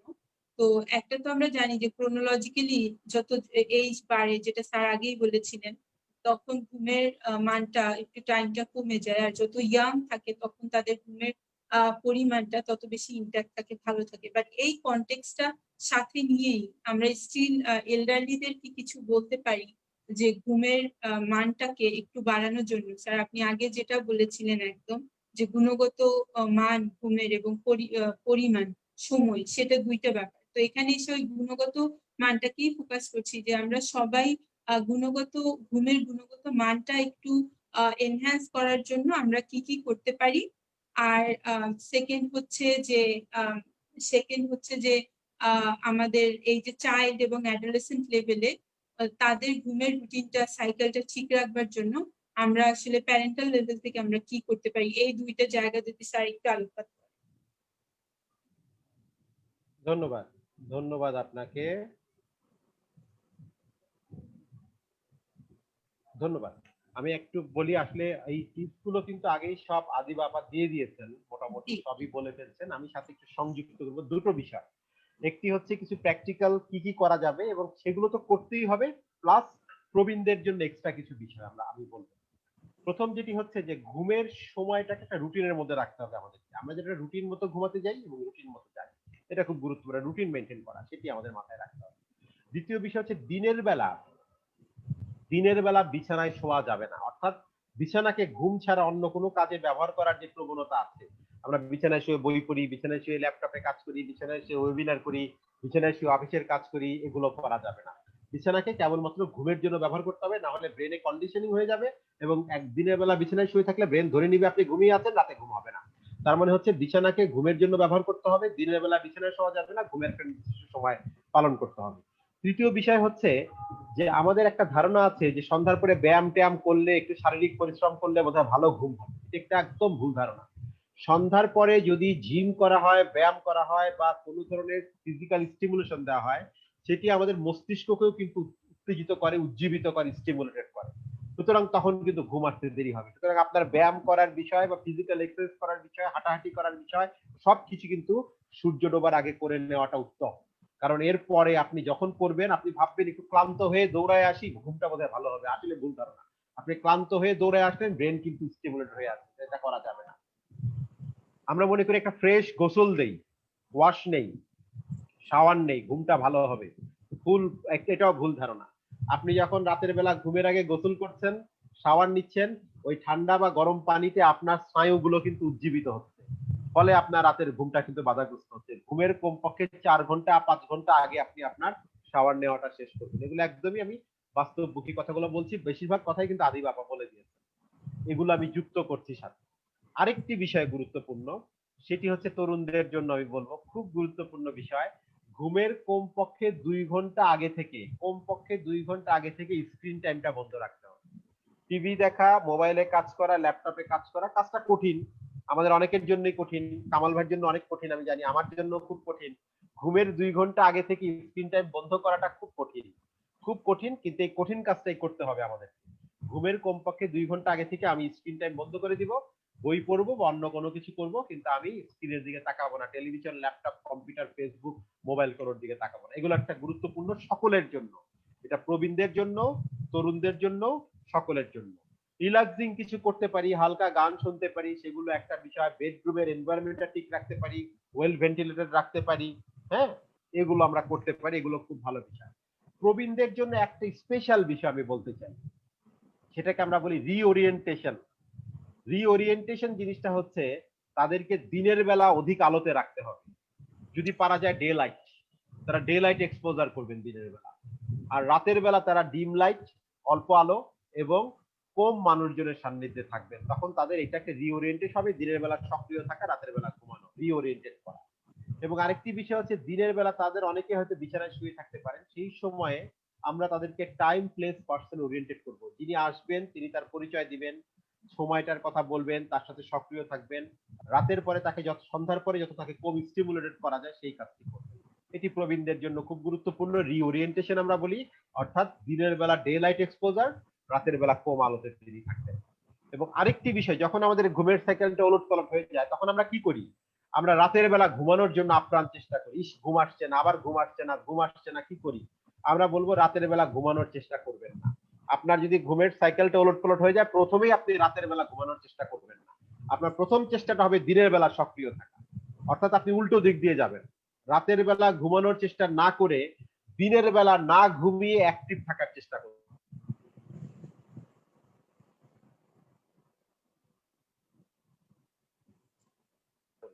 তারপরে দেখবেন আস্তে আস্তে আপনার রাতেবেলা সক্রিয় থাকেন, কথা বোধহয় একটু ভেঙে গিয়েছে। আমি বলি আপনি যদি দিনের বেলা একটু সক্রিয় থাকার চেষ্টা করেন, না ঘুমিয়ে থাকার চেষ্টা করেন, রাতে আপনার স্বয়ংক্রিয়ভাবে ঘুম হবে। এই কারণে আমরা অনুরোধ করব রাতে ঘুমানোর জন্য ইফোর্ট না দিয়ে দিনের বেলা সক্রিয় থাকার চেষ্টাটা করবেন। এগুলোই আমি বললাম বাস্তবধর্মী কতগুলো উপদেশ, এগুলো পালন করলে আমার মনে হয় আমরা উপকৃত হতে পারবো, আমাদের তরুণরা, কিশোররা এবং অবশ্যই প্রবীণরাও। ধন্যবাদ। Thank you sir.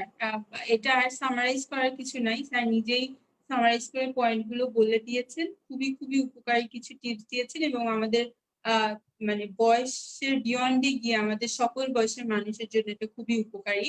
তো আমরা একদম লাস্টে চলে এসেছি। আমরা লাস্ট একটু আর একবার কামাল স্যারের কাছে বলবো যে স্যার আমরা প্রায় সময় স্লিপ স্কেজুয়ালিং এর কথা বলি, এটা নিয়ে যদি আপনি একটু কিছু বলতেন আমাদের সাথে, যে এটা আসলে কি এবং কিভাবে এটা আমরা স্লিপ স্কেজুয়ালিং কিভাবে আমরা করতে পারি আমাদের ব্যক্তিগত লাইফে। ধন্যবাদ। স্লিপ শিডিউলিং আর মূলত কগনিটিভ বিহেভিয়ার থেরাপির মধ্যে একটা অন্তর্ভুক্ত, যেটা ইনসমনিয়া বা স্লিপ প্রবলেম ম্যানেজমেন্টের জন্য ব্যবহার হয়। ইতিমধ্যে হেলাল ভাই যেটা বলেছেন সেটাই অ্যাকচুয়ালি স্লিপ শিডিউলিং, উনি বলেই দিয়েছেন। এবং এটা শুরুটা এভাবেই যে বেডরুম মাস্ট বি মানে ফর স্লিপ অনলি, বা বেড আমরা মানে বলা হয় যে বেডে বসে এমন কিছু করা যাবে না যেটা স্লিপের সাথে যায় না, সামঞ্জস্যহীন। অর্থাৎ আমরা অনেক সময় দেখা যায় যে বেডে বসে কাজ করছি, কম্পিউটার দেখছি, মোবাইল ব্রাউজ করছি, পড়ছি, ইভেন খাচ্ছি। তো যাদের ঘুমের সমস্যা আছে তারা এই অ্যাক্টিভিটি গুলোকে মানে আলাদা করে নিতে হবে। এখানে একটু মজার কথা বলি, স্লিপ ম্যানেজমেন্টের জন্য বা স্লিপ শিডিউলিং বা যেগুলোই বলছি আমরা, যে অ্যাক্টিভিটিস গুলোর কথা বলা হচ্ছে, যাদের ঘুমের সমস্যা নাই, মানে যারা বিছানায় শুলে 1 মিনিট বা 5 মিনিটের মধ্যে ঘুমিয়ে যাচ্ছে, তারা এই জিনিসগুলো শুনলে বেশ মজা পায়। আমি আমার অভিজ্ঞতায় দেখেছি, মানে তাদেরকে যখন এই স্লিপ ম্যানেজমেন্টের এই কথাগুলো বলি তারা খুব অবাক হয়ে যায় যে ঘুমের জন্য এত কিছু করা লাগে। তো এটা বাস্তবতা হলো যাদের ঘুমের সমস্যা হয় তাদের জন্য আসলেই অনেক চেষ্টা করতে হয়। চেষ্টাটা বিভিন্ন পন্থা আছে, কগনিটিভ বিহেভিয়ার থেরাপির মধ্যে স্লিপ শিডিউলিং। আরেকটা যেটা হেলাল ভাই ইতিমধ্যে বলে দিয়েছেন, আমি রিপিট করব না। আরেকটা যেটা একটু মাথায় রাখতে হবে যে ঘুমের একটা নির্দিষ্ট টাইম সেট করা, অর্থাৎ আমি ঠিক কখন বিছানায় যাব আর কখন বিছানা থেকে উঠব সেটা একটা ফিক্স কনস্ট্যান্ট একটা টাইম ঠিক করা। যেমন আমি যদি বলি যে আমি ঠিক 11টায় বিছানায় শুব এবং ঠিক 7টায় উঠে যাব, 8 ঘন্টা। এই 8 ঘন্টা অবশ্য আমরা স্লিপ ডায়েরির মাধ্যমে, এই ঘন্টা কতখানি ঘুমাবো সেটা আমরা কিন্তু স্লিপ ডায়েরির মাধ্যমে আগে অ্যাসেস করে নেব, যেটা আদিবা ইতিমধ্যেই বলেছেন। তো এই সময়টা নির্ধারণ করতে হবে প্রথমেই, যে আমি কখন ঠিক বিছানায় আমি বালিশে মাথা রাখবো আর কখন বালিশ থেকে মাথা উঠিয়ে নিয়ে উঠে দাঁড়াবো, আমি আর বিছানায় যাব না। সো এটা ইম্পর্টেন্ট। এবং এটার সাথে আরেকটা যেটা, যে আমি 11টার সময় বিছানায় গেলাম, 11টার সময় আমাকে ঘুমাতেই হবে সেটা না, এটা আমার রুটিন। কিন্তু যদি ঘুম না আসে আমি অন্য অ্যাক্টিভিটিতে যাব না, অর্থাৎ আমি ঘুম আসলো না, আমি শুয়ে বই পড়লাম, মোবাইল, আমি অন্য কোনো অ্যাক্টিভিটি করব না।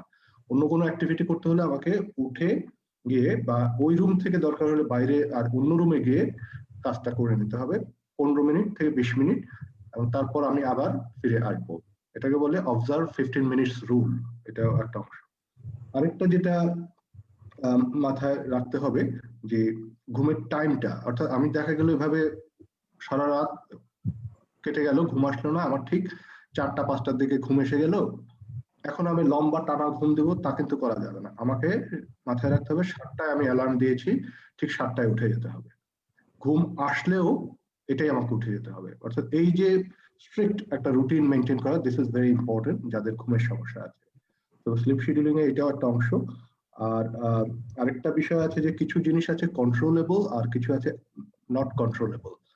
হেলাল ভাই অলরেডি বলে দিয়েছেন, আমি এটাকেই যে অনেকগুলো বিষয় আছে আমরা কন্ট্রোল করতে পারি, যে ঘুমের বিছানায় বসে অ্যাক্টিভিটি কি করব না করব সেটা, কিন্তু অনেকগুলো বিষয় আছে যেটা কন্ট্রোল করা যায় না। হয়তো পাশে বাসা থেকে প্রচুর শব্দ হচ্ছে, গান হচ্ছে, তো তারপর অন্য আদার অ্যাক্টিভিটি, যেমন আমার কোনো সাইকোলজিক্যাল ইস্যু হচ্ছে বা পারিবারিক কোনো সমস্যা হচ্ছে।